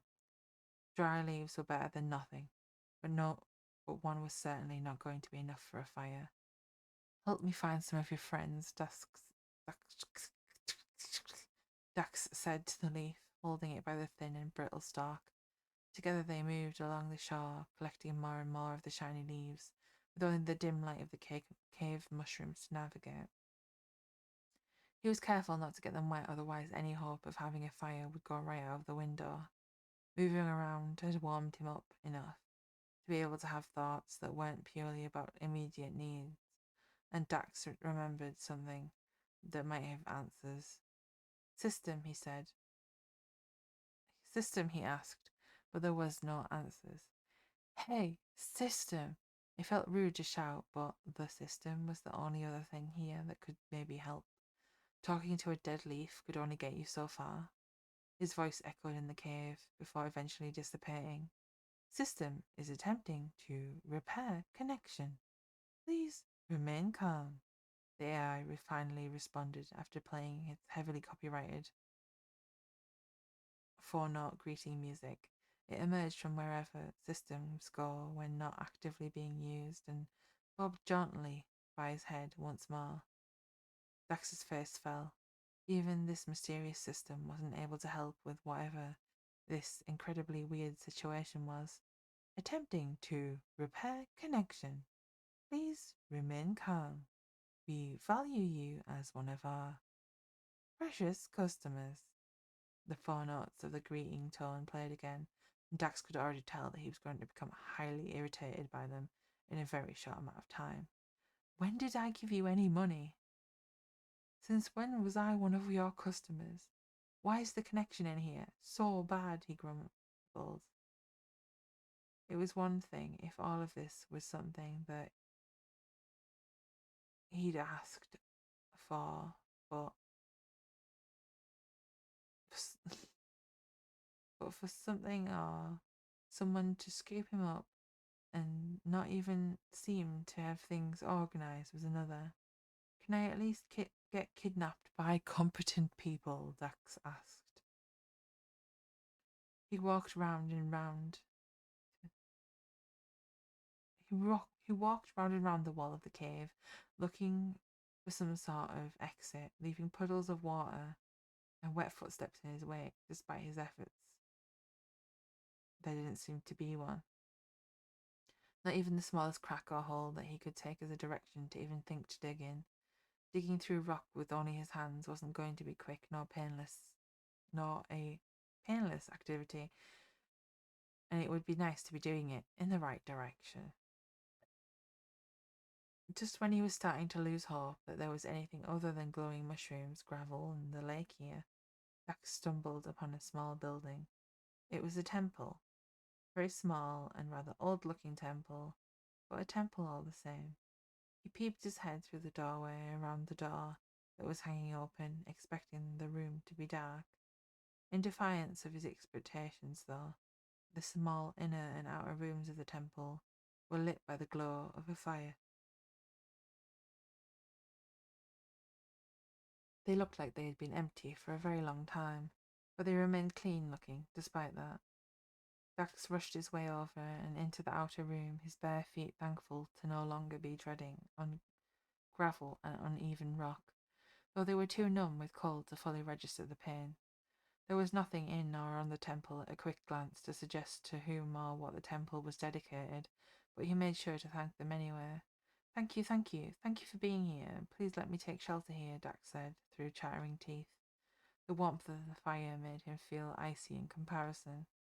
Getting down onto his knees, he added the golden leaves to the fire, which looked on the brink of going out, and it flared back into life once more. I'm sorry for getting water everywhere.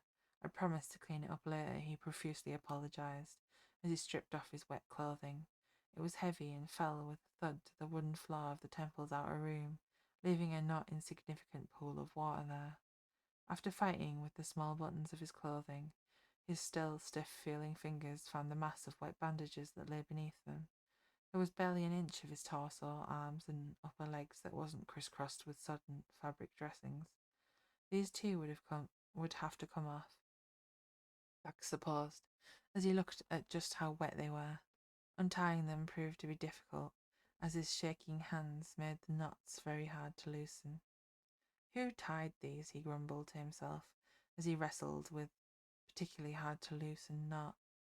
Once they were finally off, Dax hung both bandages and the clothes near the fire to dry and spent a little time spent, spent a little time standing as close as he dared to it in an attempt to warm himself. As he warmed up, the pain from the wounds that had laid beneath the bandages he had just spent so much time removing started to make its presence known. He had to steel himself to get a good look at them, but they were at the very least partially healed, and none of them seemed to be actively bleeding. Whatever had happened had to have been bad, to say the least. His chest resembled an attempt to make mincemeat that had been abandoned halfway through. There were blankets in the inner room. Luckily, they were clean, and so he wrapped his body tightly in them. Slowly, the uncomfortable shivering subsided. The combination of comfort and warmth meant that he fell asleep again. Mini theatre. Dax. Where am I? Arthur. I'll explain later. Dax. Are you sure about that? I know you took 7 months after writing this book to do the first edit of this chapter. Arthur. Pinky promise? Dax squints suspiciously. End of chapter 7. Chapter 8. How many deities can you fit in an office? In the heavenly realm, every deity had a place of residence. It could be in a group dorm, in a sub basement hanging off the clouds in the lowest part of the sea, a palatial estate amongst the manicured gardens at the top of the hill, or anything in between. Humans believed a lot of things in a lot of different places, and that sometimes led to more than one deity being in control of something. All these overlapping concepts had heralded the formation of administrative hubs throughout the city, organising a place where everyone could get together and figure out who was working on what really optimised workplace synergy. No one was fist fighting in the hospital over who was going to fulfill the healing prayer that had been received anymore. Offices and departments had grown out of this movement. A great example of this was the War Department. War was a universal concept with many branching interests and corridors of power. Because of this, the many gods, goddesses, and deities associated with it needed both a unifying leader and a pretty large departmental building. As a whole, they were often referred to as the martial gods, though there were more than just fighters here. Currently, they could all collectively be found crammed into a relatively small room, gossiping together, still dressed in their ceremonial armour and clothes. Whenever anyone moved, it gave the room the ambience of pans being washed in a stainless steel sink. At first, it had been a lot of the older hands, people who had actually been at the Battle of Windblown Tears, complaining about the tone of the ceremony this year, with the others assuring them that they would never take it so trivially, whilst trying to hide that they had been drinking the fancy cocktails and eating those miniature cucumber sandwiches with no crusts on. Eventually, the topic had turned to something more immediately concerning. He must go there often, someone stated. They had all seen how well kept the god of wheat's house was. Several people nodded. The palace of the wheat god was pristine to an almost creepy museum quality level. A residence that was prominent hadn't stood empty for this long without an owner. Stones crumbled away, plants died, mud cracked, iron rusted, and wood rotted, only to be replaced with something else. A select few kept their shape but transitioned in use, like the Great Library. He does. I've never seen anyone else there, a junior stated, rifling through some official papers as she sat on the edge of a desk, attempting to not spill the ink pot directly beside her. It was perched rather precariously close to the edge and filled with a kelp green liquid. She let go of the papers, letting them fall back to their place on the desk, and shoved the bottle into a drawer where it clinked against the spares held in there. No one else is there. No one else is there because the god of war is there, a bored voice called out from somewhere near the door. People turned round to see who had spoken, causing a metallic din whilst deities jostled for a spot with a good view. What they had said was rather blunt, but nonetheless true. Elgaldi's presence was usually enough to make people back off on a good day, especially after what had happened. Only someone who truly had no regard for their own life would go traipsing through the gardens of the wheat god, even though they were rumoured to be very beautiful. I saw him kneeling in the gravel, yet another junior added, wiping a piece of plate metal with a cloth held in their heavily scarred hands. One of the beauty goddesses had leaned up against them during the ceremony and had left a light dusting of glitter all over everything she had been in contact with. He can't keep doing this to his body, god or not, a tall middle god said, looking either side of him for agreement from his friends. Everyone was worried. They were worried every year. It was hard to tell as time went on whether they should be worrying less or more about this particular routine of the god of war. I'll do it forever if I have to, Elgaldia said curtly as he walked through them with a large stack of prayer forms in one hand and a sword in the other. He just walked straight through them, parting them as easily as if he was casually walking through a field of unripened grain and they were each a stalk in his path. Elgaldia entered his office and the door slammed behind him. A few shocked seconds passed by as everyone did their best to get a hold on what had just happened. Getting caught gossiping about about your boss by the very same person was never something easy to get over, nor was the fact that he had come back from Dethos's residence so early. Was he crying? The chief clerk whispered in the ear of another lesser clerk, who nodded back from behind a pile of paperwork she had dove behind. I'm really worried about him, the god of handheld weapons. The handheld projectile weapon stared, picking up a sizable stack of papers himself. He's really behind on his paperwork. The pile that he had removed only allowed them all to see another identical one behind it and another behind that, which looked like it could collapse at any moment. It was very unlike Elgaldia to get this behind on the paperwork. Even at this time of year, he prioritised getting stuff done, conscious to not make life harder on the lesser deities that worked here with him to keep the war department moving smoothly. Every member of the war department had to provide constant care when engaging with the prayers of believers in order to not let them down. There wasn't any downtime here. Even Elgaldir, the god of war, couldn't take a day off for the anniversary of the Battle of Windblown Tears. Paperwork was never ending, and retrieving anything from storage was a nightmare despite their extensive filing system. Though maybe it was because of that extensive filing system. The believers are getting fractious. There's a situation happening between the kingdoms of Gadatus and Alosapen. Naiwes continued, brandishing a fistful of papers at the mall. Some of them slipped out of the pile and floated to the floor, landing among the gathered staff members' feet. A small number of juniors busied themselves picking up the prayers and handing them back to the god of projectile weapons, who somewhat reluctantly added them back in. This is a dangerous situation. A god is only as strong as the belief in him, the chief clerk said, rubbing their brow in worry and frustration. He looked over at the god of handheld projectile weapons with his escaping paper documents. Naiwes, would you sort through it and see if there's anything that we can do for him? Sure, he replied, flicking through them and pulling out ones that didn't technically have to be signed or authorized by the big boss. They were passed around to anyone that had high enough clearance to sign them. There was a good deal of jostling and opening and closing of desk drawers as they all struggled to find pens and ink to do it. Is a neon pink gel pen all right? A martial god with silver feathered armor and long red hair asked, brandishing a fistful of them that had been lying in the bottom of a filing cabinet drawer.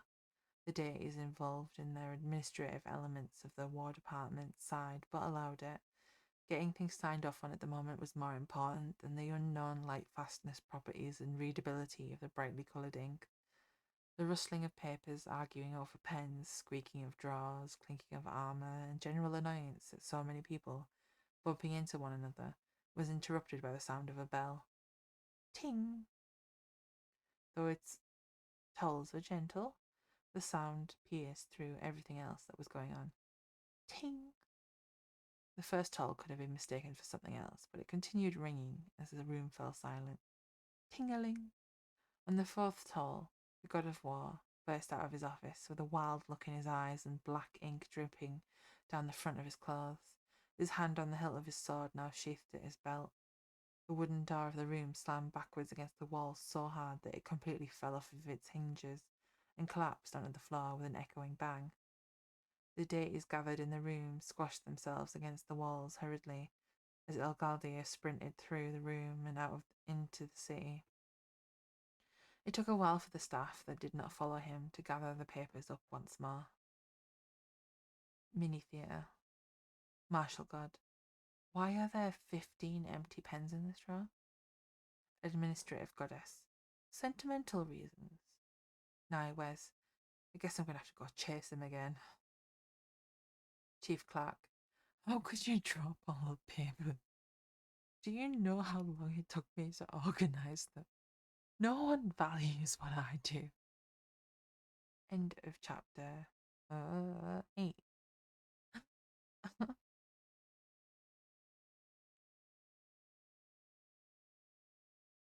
Chapter 9. A connection is made. Dax woke up again. He had no idea how long he had been unconscious. The lack of sunlight here in the cave made it incredibly hard to judge the passage of time, and the temple fire was burning with the exact same intensity as it had after he had stoked it. There were still visible remains of the handful of leaves he had thrown into it glittering in the light of the dancing flames. A small pile of the golden leaves he had collected but had yet to burn lay in a corner of the outer temple room undisturbed. As he moved through the room, he found several new leaves on the floor that must have floated or been blown in here. Light reflected by them made shifting specks of colour on the ceiling of the temple. Despite sleeping, he could barely keep his eyes open, and the only thing he was absolutely sure of was that his stomach was growling. It clenched furiously, and he was hit with a wave of faintness that led to him having to grab hold of a shelf to not fall to his knees. When was the last time this body actually had something to eat? Dax thought, I tried to say massaging and messaging at the same time, and that's not what's written here. Dax thought massaging his stomach with his free hand. Actually, how long have I even been here? Before sleeping, Dax had hung up his sodden clothes and the bandages he had found underneath them to try and dry them. He ran his hands over them, feeling the hem and the places where the fabric was folded over itself to check that there weren't any still damp spots. The fabric was incredibly wrinkled, but it was dry, and that was all that mattered. Despite the fire and the blankets he was wrapped in, the cave air was still cool enough that he didn't want to sit around naked in it for longer than absolutely necessary. Putting them back on was significantly more awkward and painful than taking them off had been. Getting his arms up high enough to navigate the armholes without popping open one of the barely scabbed over wounds had been a struggle. The buttons were so small that Dax found himself fumbling with doing them up to the point he was almost gave up halfway up his chest. Now all he needed to do was find food. Dax scoffed. All I need to do. Finding food was a task that he was extremely unconfident that he would be able to fulfill. He was a born and bred city boy. Literally, the only thing he knew was not to eat mushrooms you found in the wild or berries, especially berries. It was probably one of the earliest things you get taught as a child anywhere near a plant. Don't put it in your mouth if you don't know 1000% what it is. Here he was surrounded by giant fungi that were glowing purple. Glowing mushrooms were probably toxic as hell, right? Or radioactive or something. Dax really didn't want to chance it. Dying by ingesting poison was just below drowning in his top 10 ways he did not want to die. Dax decided that at least for now he would sweep the golden leaves out of the outer room to pay back for the hospitality. There were probably a few other things that he could clean or put away nicely for the deity that this place was dedicated to. He glanced back at the fire and was steadily burning. And wondered whether he would need to top it up again, but it seemed to be perfectly happy now. It didn't look like he was going to need to intervene with it anymore. Despite that, he gathered the leaves together and placed them in the empty space where wooden logs would normally be stored. There was no harm in being prepared. It hadn't been a waste to collect them.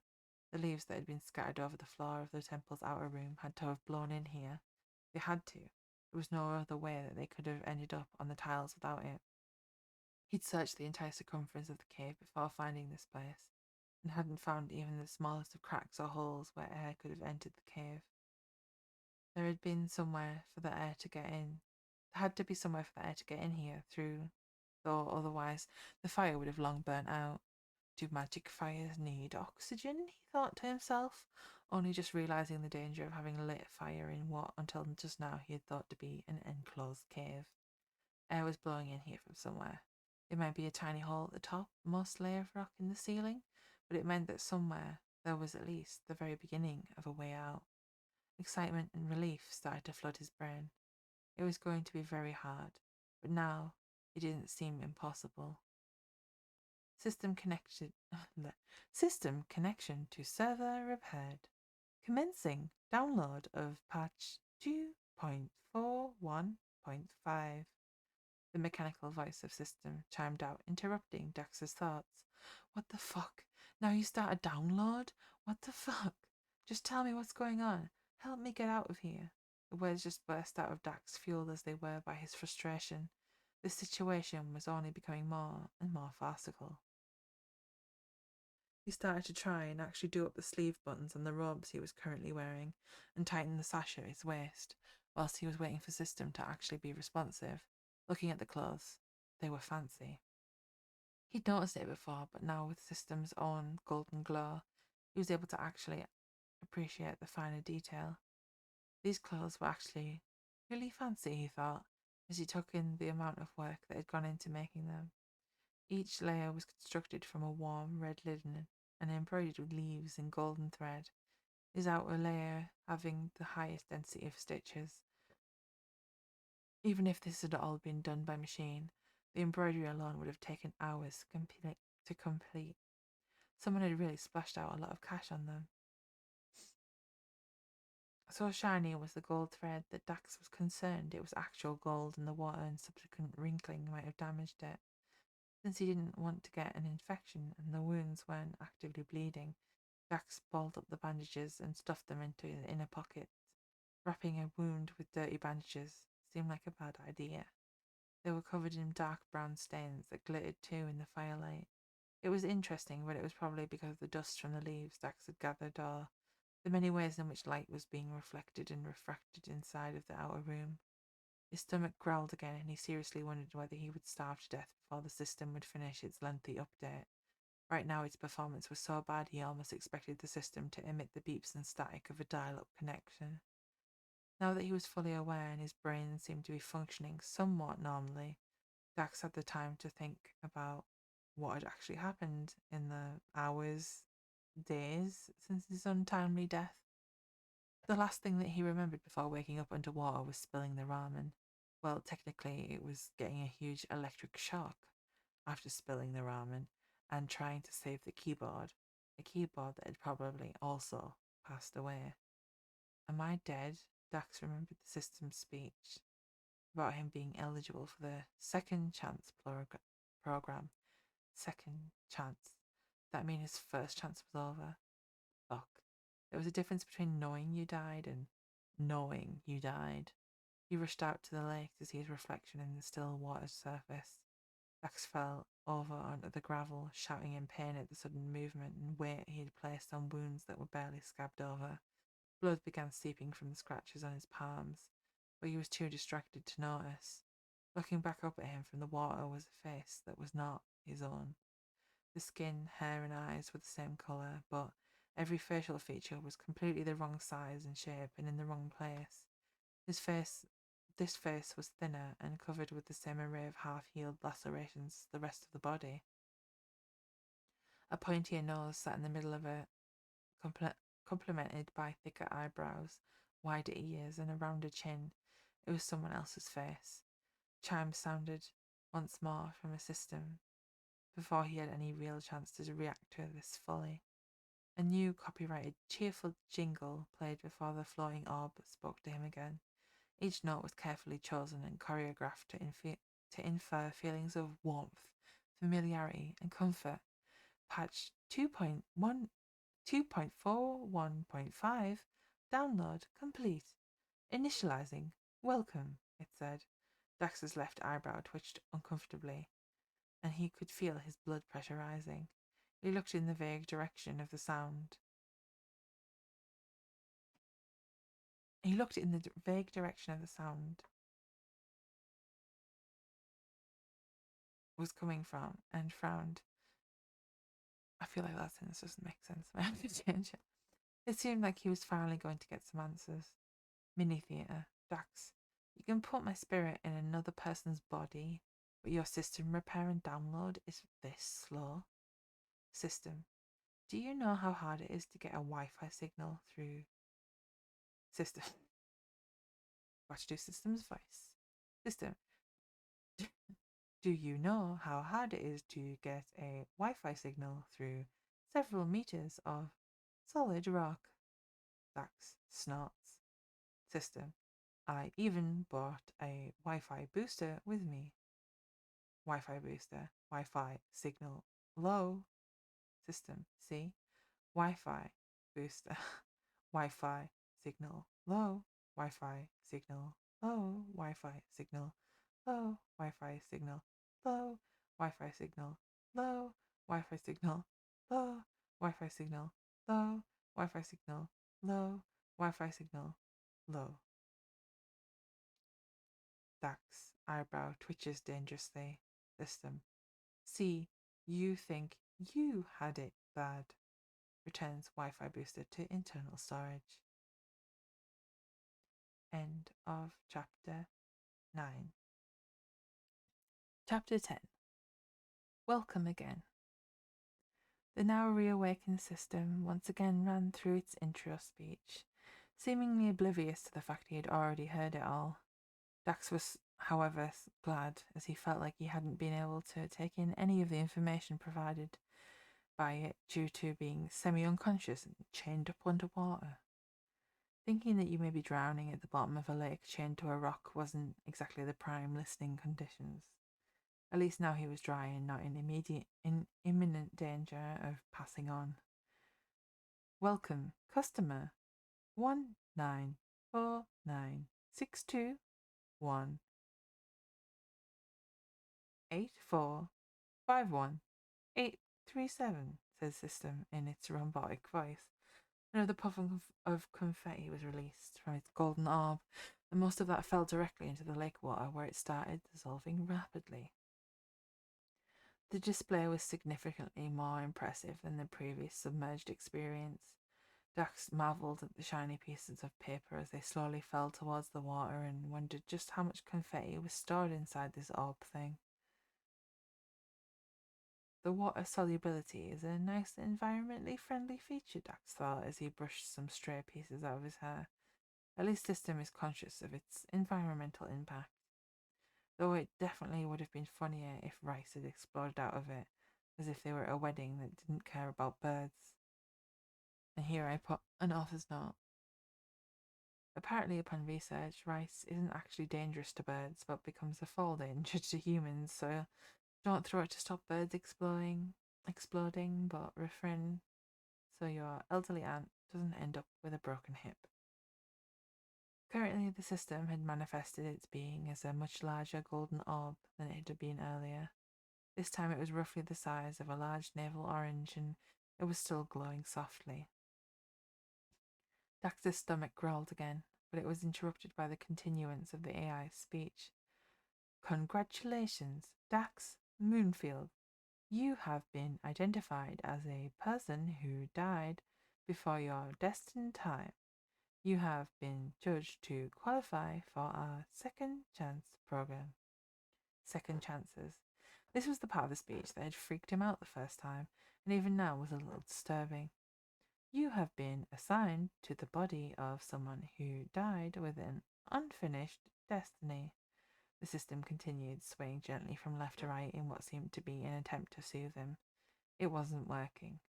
Couldn't you just put them back in their own body? Dax asked, generally confused about what was going on. Why put someone else in their body when it seemed like you had the chance to just stuff the actual person back in there? The thought of just stuffing someone's soul back into their body was pretty amusing, and Dax was sure that the vast majority of people would appreciate not dying enough to get over how weird the sensation would be. We like to spice things up around here. I'm sure you can guess from the sheer state of the body you are currently residing in that the death of the previous occupant was a little on the distressing side. There's no way that he would be mentally ready enough to return at this point. System replied. Its attempt to make a joke landed rather flat, though due to the recipient's own distress. Spice things up, Dax cried out in indignation. The sound of his voice echoed off of the walls of the cave, and a small amount of dust rained down from the ceiling. Spice things up. Spice things up. Spice things up. Messing about with people's bodies and souls had to be at the very least, highly unethical. If there was a way of making a formal complaint about System's attitude, Dax would be writing one right now. This job can get boring, even for an AI. System sounded like it was sighing and rather bored of having to answer his questions. Dax looked up at the floating orb and sighed to himself. What am I supposed to do? He asked, nervously tucking hair behind his ear. This long hair was going to take some getting used to. Your responsibility is to live the life of Deitos, the god of wheat, until the timeline important events are finished, after which you are free to live how you wish to. It felt less of an answer than he had hoped to receive. If it was an answer, it was one that only bred more questions in its wake. A god? Dax asked again, attempting once more to actually understand what was going on. Yes, the god of wheat. As the god of wheat, you will gain access to upgrades you'll be able to unlock the more you act like your predecessor. The system explained as Dax threw gravel into the lake in frustration. Think of it like a game where you get rewarded for making in-character choices. Now an AI was telling him to gamify his life. Are you going to tell me anything about him so that I actually know how to behave? Dax asked, watching the ripples he had created spreading out over the surface of the water. No. Then how am I meant to not be OC? Out of character, for anyone who didn't know that. The system cannot provide you with a walkthrough. It flashed orange momentarily and produced a warning screen in the same colour, featuring the phrase, Warning, OOC. It looked like there was going to be consequences for not acting like a stranger whose body he was possessing. Hopefully Dax wouldn't run into anyone that knew Dethos for a while, whilst he figured things out. Unfortunately, that wasn't how things were going to pan out. Minithia, author. Could you explain this to him in a less helpful way? System, you are the one that wrote the dialogue. Author, yes, but that was during NaNoWriMo, 2022. I can't be held accountable for what I write during the fever dream that is handwriting a novel at 2 a.m. in neon yellow gel pen. System, you could have used literally any other color. Author, I wanted the manuscript to be rainbow coloured. It's aesthetically pleasing and it helps my sleep deprived brain to see that I actually have written something and it's not a hallucination. System. ... End of chapter 10. And that is definitely where we're going to leave off for today because my voice is going and I cannot read properly. Thank you for being here. Thank you for listening to my weird story. Chapters 11 to at least 20 will occur next Wednesday. I can't remember when timetabled streams. Let me check. No, it would be great if I knew what I was doing, right? See.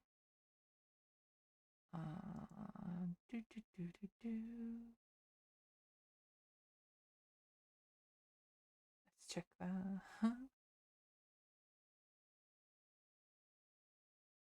Oh, schedule, yeah. I was saying tomorrow it is at 9 till 11, Friday 7 till 9, next Wednesday is 3 till 5. That's when you'll be able to find me. Thank you for coming. Stay safe out there. Don't run with scissors. Wash those handies. And I'll see you again another time. Bye bye. Bye bye. Bye bye. Bye bye.